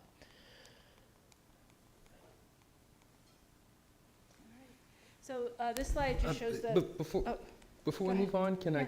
Because I'm a little confused. I'm sure it all makes sense. Okay. I just need you to walk me through it a little bit. In the past, one of the reasons we've always said we were going to go to the tax cap was because there were long-term financial implications, that if we don't go to the tax cap, that means later on down the road we've been giving up money. What's confusing me here is the fund balance part of the calculation for the tax cap?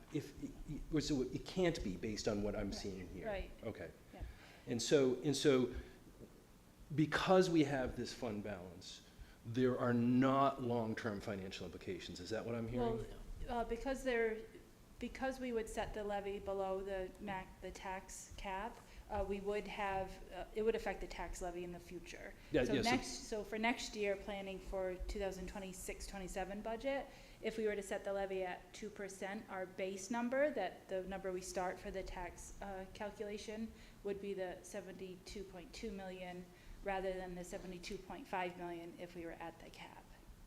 Okay, so it does carry forward in that way. It does. But because in the past we've always said we don't want to potentially hamstring ourselves that way. But you're assuring us. There's a few things that have happened in the last few years. Not this coming year, but the last 3 years, we had really large increases in foundation aid. So we got to a higher level of foundation aid, and that did cause us for a few years to actually have larger surpluses at the end of the year. And that is in the chart that's really tiny. Well, you would see if you look at line 4 for like 2022 and 23 and 23-24. Our surplus one year was 5.3 million, and the next year it was 6.4 million. So we really didn't need to allocate the fund balance that we did for those years. That's why those lines were zero. So we are trying to be mindful of the impact on the taxpayers, but we are confident that we can still preserve the programs that we have. That's great, because I do want to be very mindful of the taxpayers, we said, but I don't want to put us in a position in the future where we regret this, right?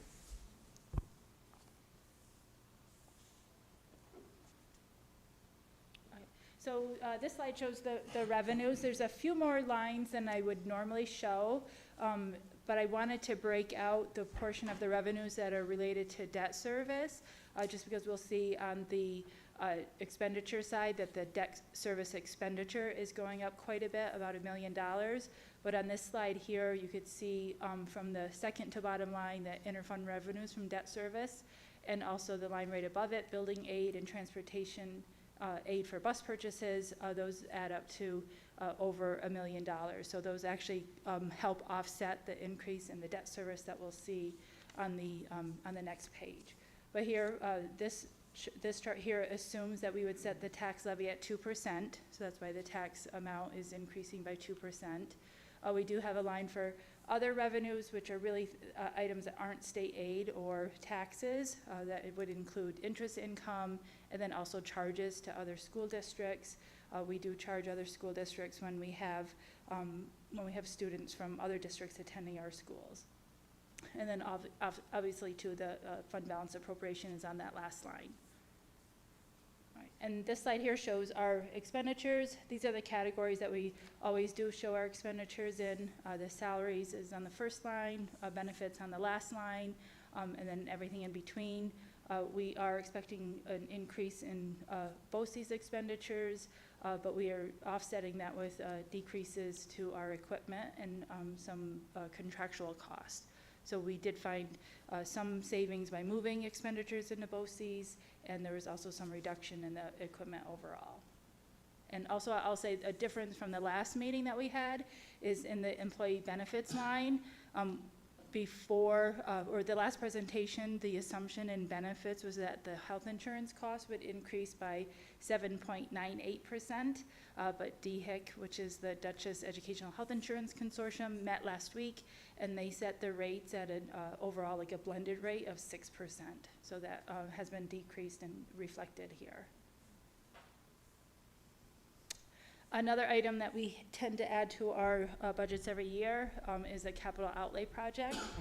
We are allowed to have a $100,000 capital outlay project every year. We don't know yet what that project will be, but we expect to have more information about that at the next meeting. But I just wanted to show here how beneficial it could be to the district. When we have a capital outlay project, we're eligible to receive all of the aid in the year following the completion of the project. Other capital projects, we get the aid over 15 years. So if we were to spend the full amount, the full $100,000, we would get back in aid about $66,000, and the total cost of that project would be around $33,600.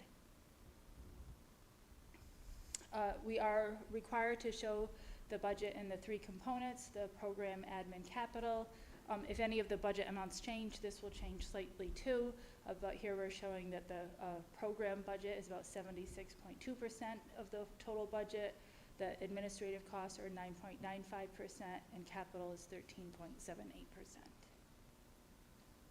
All right, so everything that we just talked about was Proposition 1, which is the general fund budget, but we do have two other propositions for the ballot. You good for a minute ago? Okay, so we actually have on this, we will have on this year's ballot two propositions for buses. They're two separate propositions. I just want to point out that we're expecting that people will vote on both. This isn't a situation where if one passes, the other one fails. If both of these propositions pass, we're going to buy all of these buses. So the first, Proposition 2, is for 7 gasoline and diesel powered buses. These are the buses that Nicole Arteta listed in her presentation to the board. These are replacements of buses that she and our head mechanic had identified are really getting to the point where they're too costly to maintain and should be traded in. Before the EV bus mandate came along, we were buying anywhere from about 6 to 9 buses a year, so this would be in line with that normal spending. To buy all of these buses, the proposition would actually be for the gross amount, which is $975,075. We do qualify for state aid of 58.4%, so after receiving state aid, those 7 buses would cost $405,631.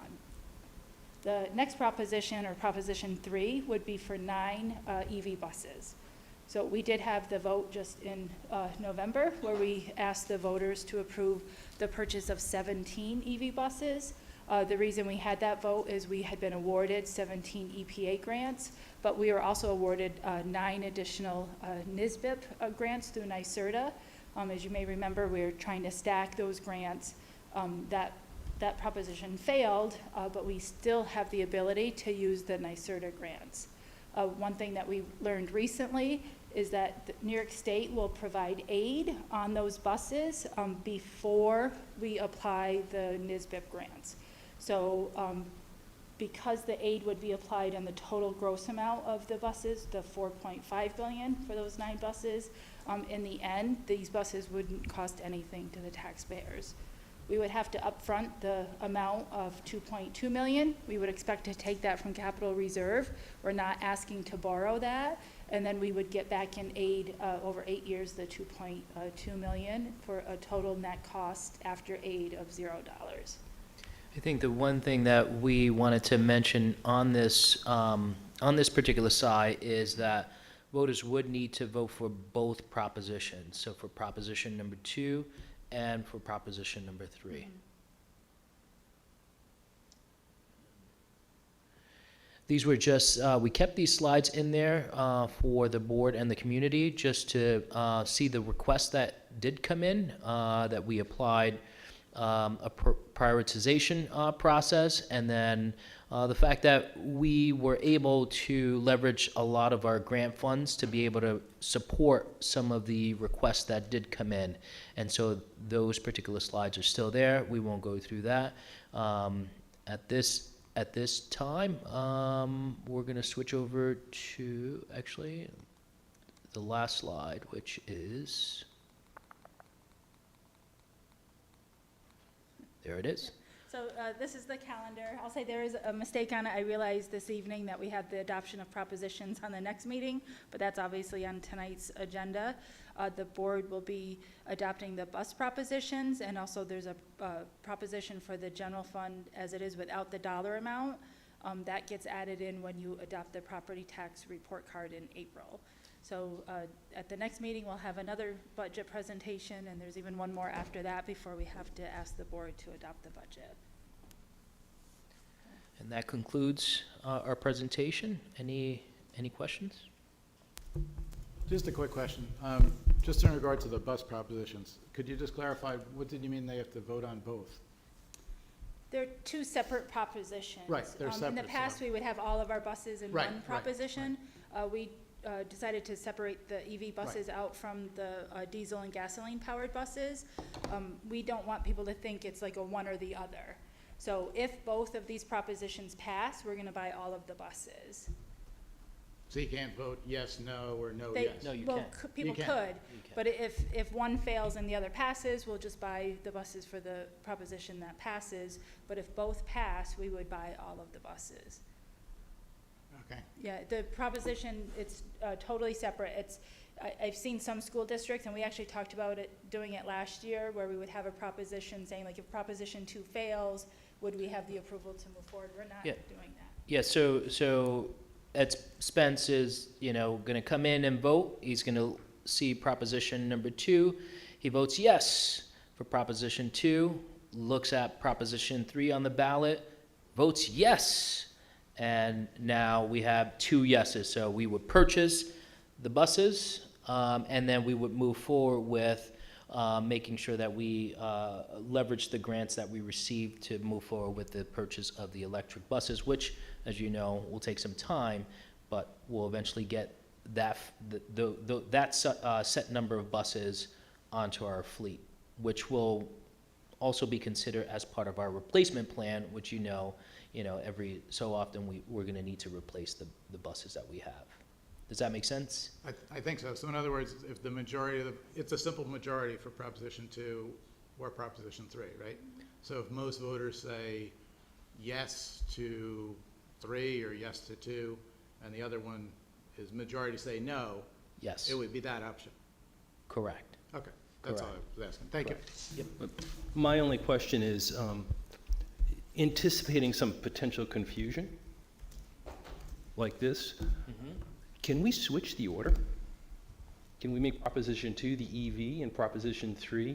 Because I worry that someone would say, oh, I voted for these buses, I'm just going to skip proposition 3, and I would like to place the EV buses at the head of it. Is that possible? I'm not sure because I'm not sure about that because the bus propositions are on tonight's agenda, and I don't know if they're listed as 2 and 3, or if they're just listed as bus propositions.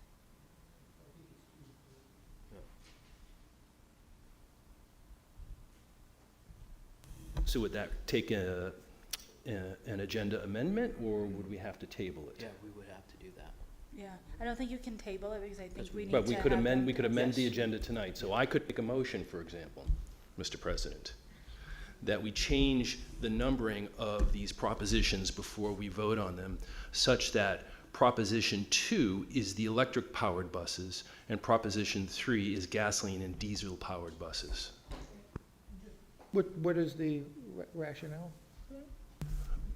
My worry is about potential confusion, that people would think that, oh, if I voted for the Proposition 2, then I could ignore Proposition 3, and the number of votes for Proposition 3 would be much lower. The number of total votes, either yes or no. But you're not fixing the problem. You're just making people vote for one or the other. Right, but in that case, they would vote for the EV buses, which would be my personal preference, right? Free buses, as opposed to $405,631, right? Yeah, okay. Yeah, I mean, you're trading one for the other is basically what you want to do, right? Oh, you're trading. But I'm saying if we're going to make a mistake, let's make a mistake on the end where it costs us nothing. Sorry, I have a concern about that a little bit because of the earlier vote where it was no for EV buses. I would be concerned that they might vote no and then no again. So changing the order might not help if someone's determined to say no for EV. But I do like free buses. I think that's good. I mean, that's exactly what I'm thinking. And if they go no and walk away, then we're going to get nothing approved, right? That's the problem, because the EV is, more likely to get the no. And then to your worry that if they just vote on the first one and walk away. Right, but it would just be a smaller number of people voting on the bottom one, right? So it's not none, it's just a smaller number. Does that make sense? Sure, And so, potentially. yeah, okay. I mean, it's unfortunate that for some reason EV buses have become political when it shouldn't be, but there it is. All right, so I think you have a motion to change the agenda to switch the proposition. Is there a second? Okay, any discussion? I think we had some discussion already. Any more discussion? I would just say, it doesn't matter to me which one is first or second, as long as it's clear to people, it's either or both. So I think it's the communication that's the important thing, that people have the choice. I don't care if one's Proposition 1 and one's Proposition 72. As long as people know they can vote for 1, 2, or both, but they should vote on both of the propositions. I agree entirely that the language ought to be very, very clear, but knowing human nature, there will be some confusion. Yeah, could be the other way. Any other discussion? So all those in favor of switching the propositions? Opposed?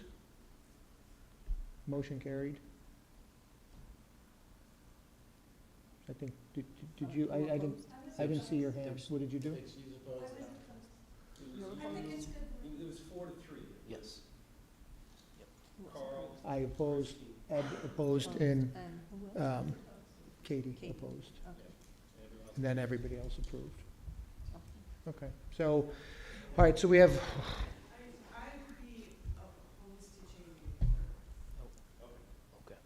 Opposed?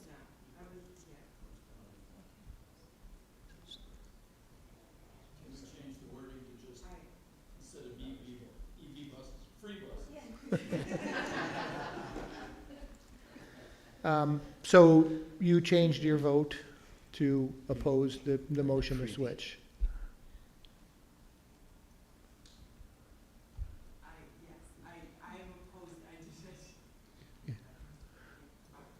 I am opposed to switching the order. Okay, so then, It was, yeah. so then Christine opposed, so now it's 4-3 in opposition, so Stays. it stays the same, we don't have to amend the agenda, so. Okay, so, well, you guys, any more questions for Dr. Roman and Linda? I just had kind of in line with what Mike said. I mean, I remember when I first joined, we had our long-term financial planner come in and painted this, you know, fire and brimstone outlook of the district, and we had to do things a certain way, and throughout the years, I have not seen that. In fact, I've seen pretty good fiscal health for us, you know, to the point where it looks like now we could, you know, come under the tax cap, right? We've always had the mentality of, let's do the tax cap. The state, you know, says, this is what you should raise the taxes by. And we've always done that for many years. I know back in '09 or whatever we didn't, but for many years we've done that. So, I mean, on the one hand, it's good that we're able to do that and lower the tax levy, but, you know, I always have that workshop that we did years ago in the back of my mind that, you know, was that just based on some assumptions that the assumptions didn't come true and we're in better shape now? So, you know, maybe we need another workshop with a long-term financial plan, I guess, right? So part of in the blueprint, we do have that we're updating the plan, the long-range plan. They're actually working on it for us this year, but I had told them that we would want a presentation next year, but we could change that if needed. The assumptions that the financial advisors provided, they always assumed the tax cap would be 2%, and there were years where it was over that. They also, their assumptions take into like minimal increases in state aid, and we had pretty large increases over the last 2 years. And also they assume that what we plan for in the budget is how the expenditures and the revenues will come through too. So it doesn't account for things like the breakage for when we have vacancies that go unfilled for a few months. So I think this is good news for, like, taxpayers, and, you know, maybe we, you know, if we have a long-term financial plan, maybe this could be, you know, a trend where we're not always doing this, you know, up to the tax cap, and we can kind of monitor it year by year. But I think it's the right step in the right direction for, you know, not lowering taxes, but lower than we could raise them, I should say, which is a good thing. Right, and I just want to amplify the point I made earlier about the board's decision to, in the past years, to go up to the tax cap to build those reserves, and just in terms of the leadership of Linda and her team to be able to keep us in this financial footing that we're currently in. And as you can see, over the past decade, we have not had, you know, the need to use the appropriated fund balance that was applied, so. And the fund balance, Linda, is still good at under 4%? Yes. Okay. Yep. We had one year, a few years ago, where we missed a revenue, so we went over 4%. I'm not sure if you remember that. Yep. But what we do every year, we make recommendations for the reserves. So, for example, last year the voters approved a second capital reserve up to 10 million. We haven't funded that at all yet, but I expect that at the end of this year we'll be making recommendations to add some fund balance into that reserve. Okay. I noticed in 9-10, the fund, that percentage was 14.08. Yeah. That was before your time. It was before my time. I think that, and I actually think that's why the next 2 years had a deficit. Yeah. I think it was planned to take care of the really high fund balance. Yeah. All right, any other questions for? All right, thank you. Thank you. Okay, where are we on this agenda? Okay, moving on to 8.1. Can I get a motion to open public participation? So moved, Katie? Katie and Ed. All those in favor? Aye. Opposed? Motion carried. The board reminds speakers that the public comment portion of our meeting is only one item in a lengthy agenda. This segment of public participation will be limited to an overall time of 21 minutes. We ask that each speaker be concise and that remarks be limited to 3 minutes. We expect individuals participating in public comment to speak respectfully and courteously, modeling proper civility and decorum for our students. Would anyone like to address the board?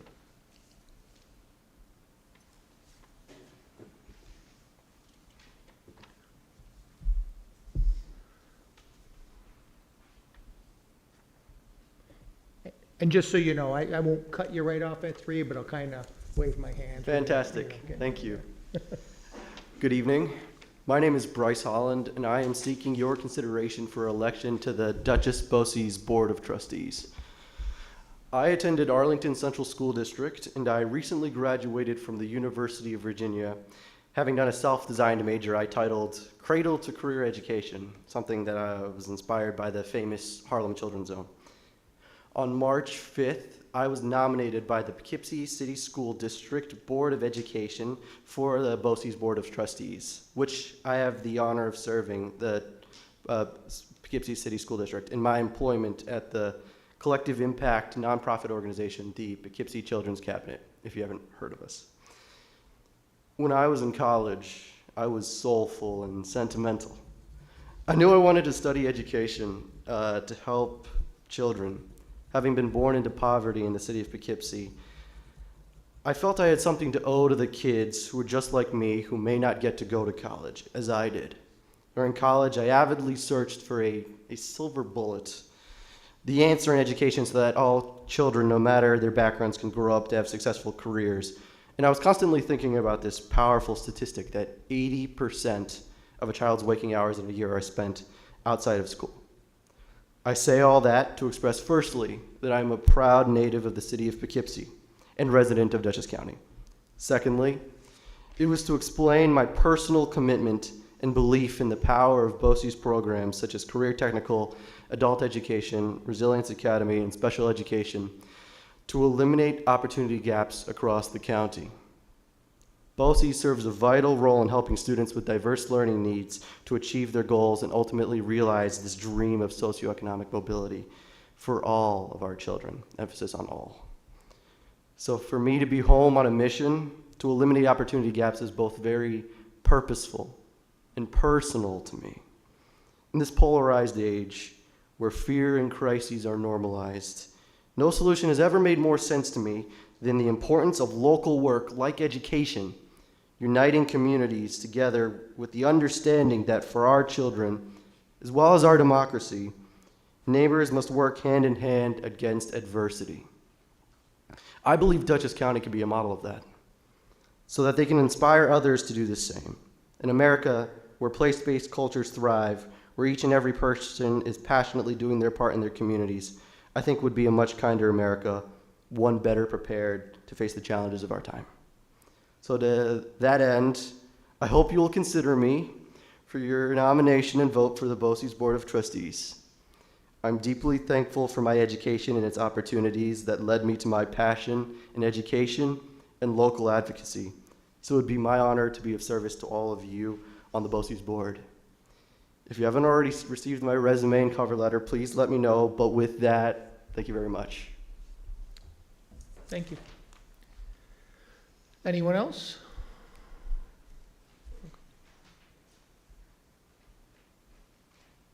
I forgot to say when you go up, state your name and address when you go to the podium. So my name is Mark Fleischauer. I'm 146 Rhinecliff Road, Rhinebeck. I'm also a BOCES candidate. And I'm running because I'm excited about the future of BOCES. And you also have a letter in, I believe, in your packet. BOCES has made great strides over the past few years with new programs and the completion of their building project. I am completing my 19th year of board service on the Rhinebeck School Board. I've served as vice president and president of the Rhinebeck Board and served on many of the committees. I represent Rhinebeck at the Dutchess County School Boards Association, and I've also been president and vice president of that organization. I'm a great believer in collaboration. BOCES is a prime example of collaborative service, and I believe in the importance of programs for students who may not be college-bound, such as CTI. I am an IT technician, so I know a lot about cybersecurity, and I feel there's a great need for cybersecurity in education, and that BOCES can be a leader in providing those services. Thank you for your time, and I hope you'll consider nominating me for the BOCES board and vote for me in April. Thank you. Thank you. Anyone else?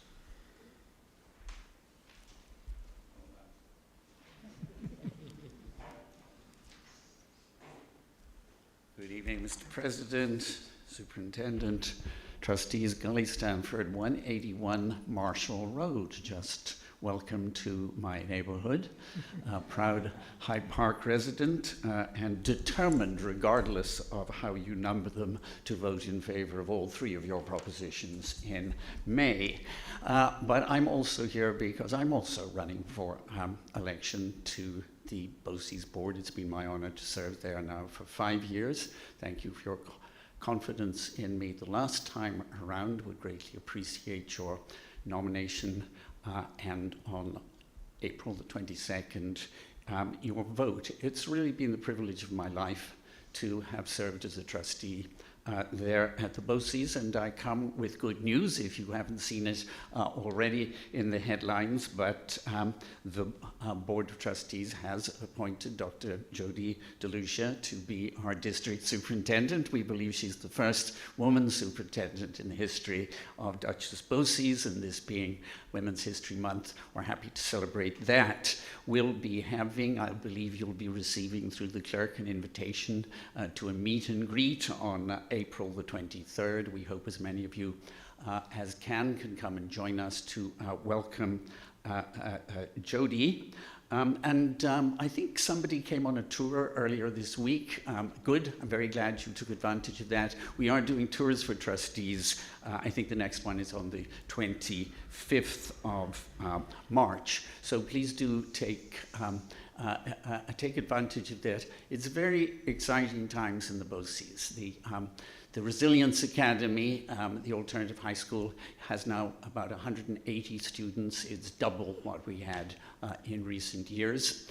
We're very excited because it's next door to Career Technical. So despite their special needs and their unusual needs, the students there are beginning to expose to trades which will prepare them for post-secondary success. And the Career Technical Institute now is up over 800. You are, of course, are our best customers, and we greatly appreciate that. It was nice to take a look at your budget there and see your continued confidence, and I hope we are living up to your expectations. And just in closing, it's such a privilege to serve on the advocacy board of the Dutchess County School Boards Association, which is chaired, of course, by Mr. Spence. And maybe those musicians of yours played a vital role in securing for all of us the positive and hopeful recommendations of the One House bill, so that in fact our school districts will be given the support that you need to get on with the job. So finally, thank you for your confidence in me these many years and your friendship, and I do hope that I would be very grateful for an opportunity to serve another term. Thank you. Thank you. Would anyone else like to address the board? Okay.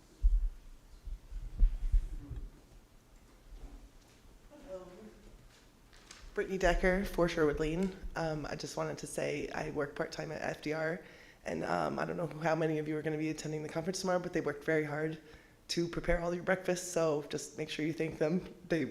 All of us worked very hard today. Craig and Donna as well, the supervisor, so enjoy your conference tomorrow. Thank you. Thank you.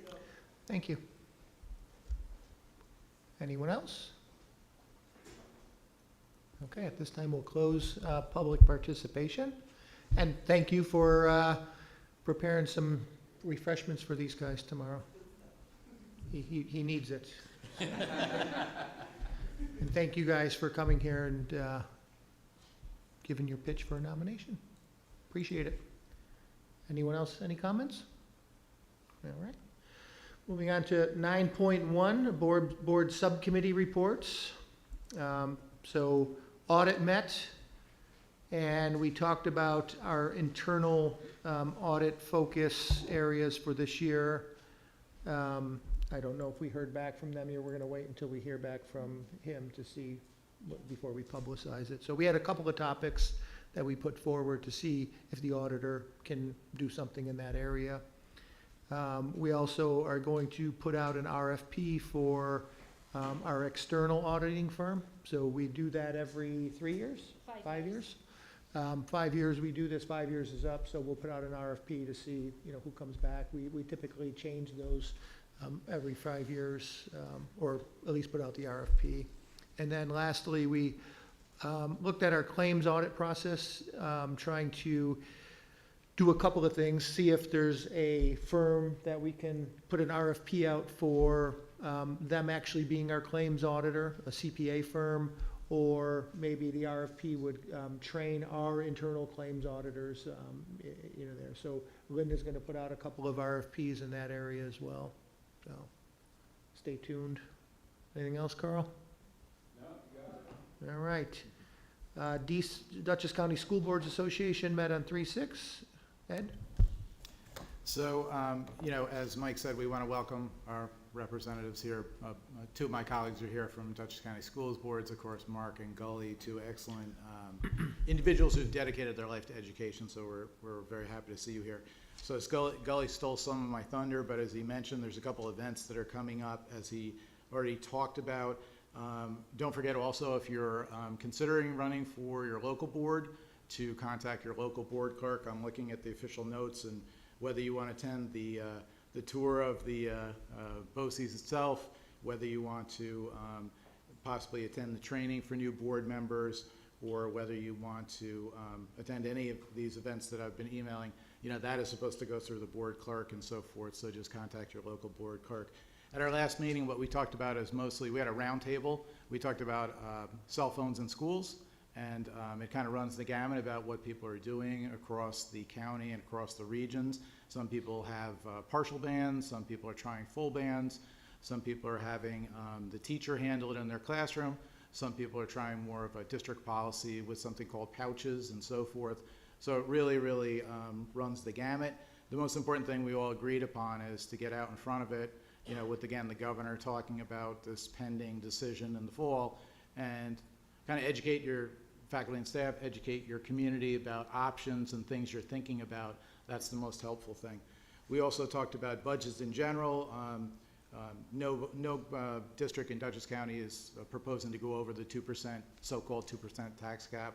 We talked about e-buses. Hyde Park has that as a proposition for the voters. At this point in time, I believe we said that no other district has that as a proposition for this coming year. We went on to just kind of share ideas about what other people are doing in general across the region at this meeting.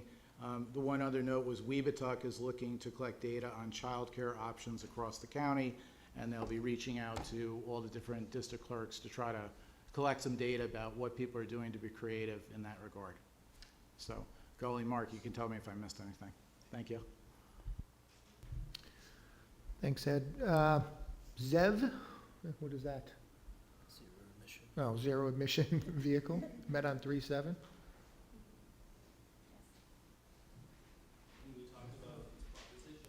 Yes, we met to talk Microphone. about the Microphone.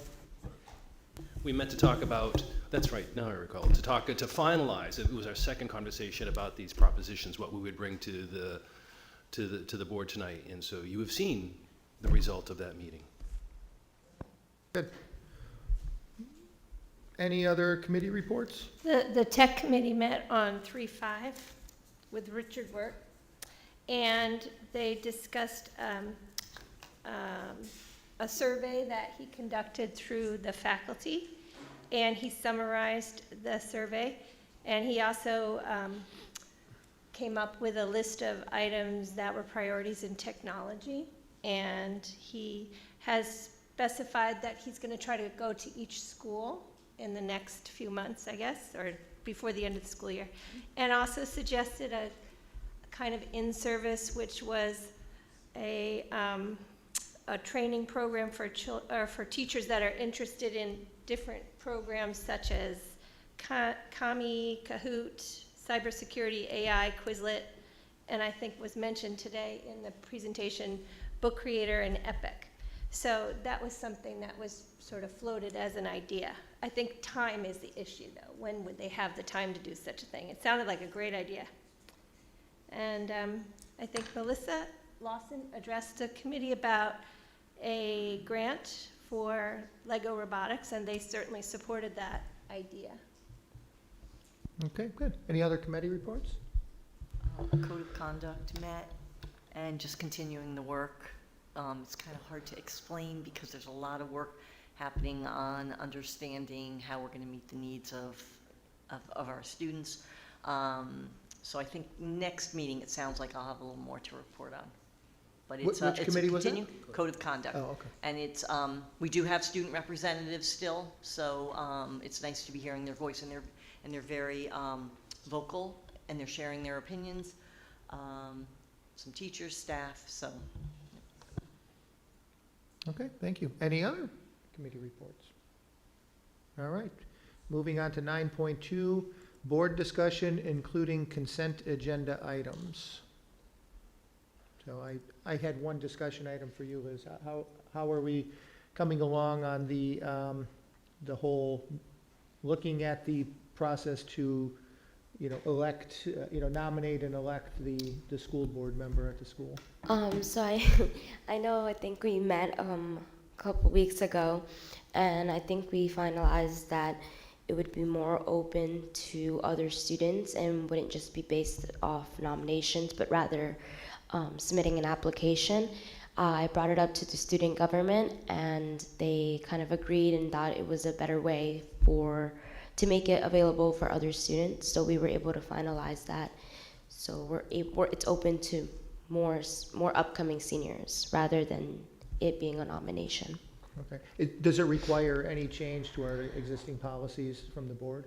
No, I don't think so. I think the only difference that we did, so it wouldn't be too complicated, is that if the elected board member wasn't able to make it, rather than bringing in like a backup or somebody like that, it would just be someone who's already part of the student government, so they're already involved in everything, so it wouldn't be confusing. And I assume it's been communicated to the eligible student body? Mm-hmm. And those elections are generally in April, late May, I believe. Okay. So, yes. Good work. Thank you. Thanks. Was there discussion about who would review those applications? Would it be the student government or a combination of staff and students?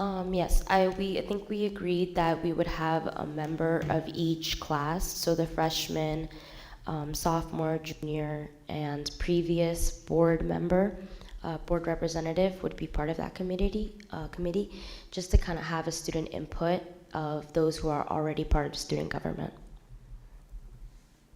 Okay. Any other board discussion? Consent agenda items? Going once? Okay. Moving on to 10.1. Can I get a motion to approve tonight's consent agenda? So moved. Carl. Second, Margaret. Carl, Margaret. All those in favor? Aye. Opposed? Motion carried. Moving on to 11.1.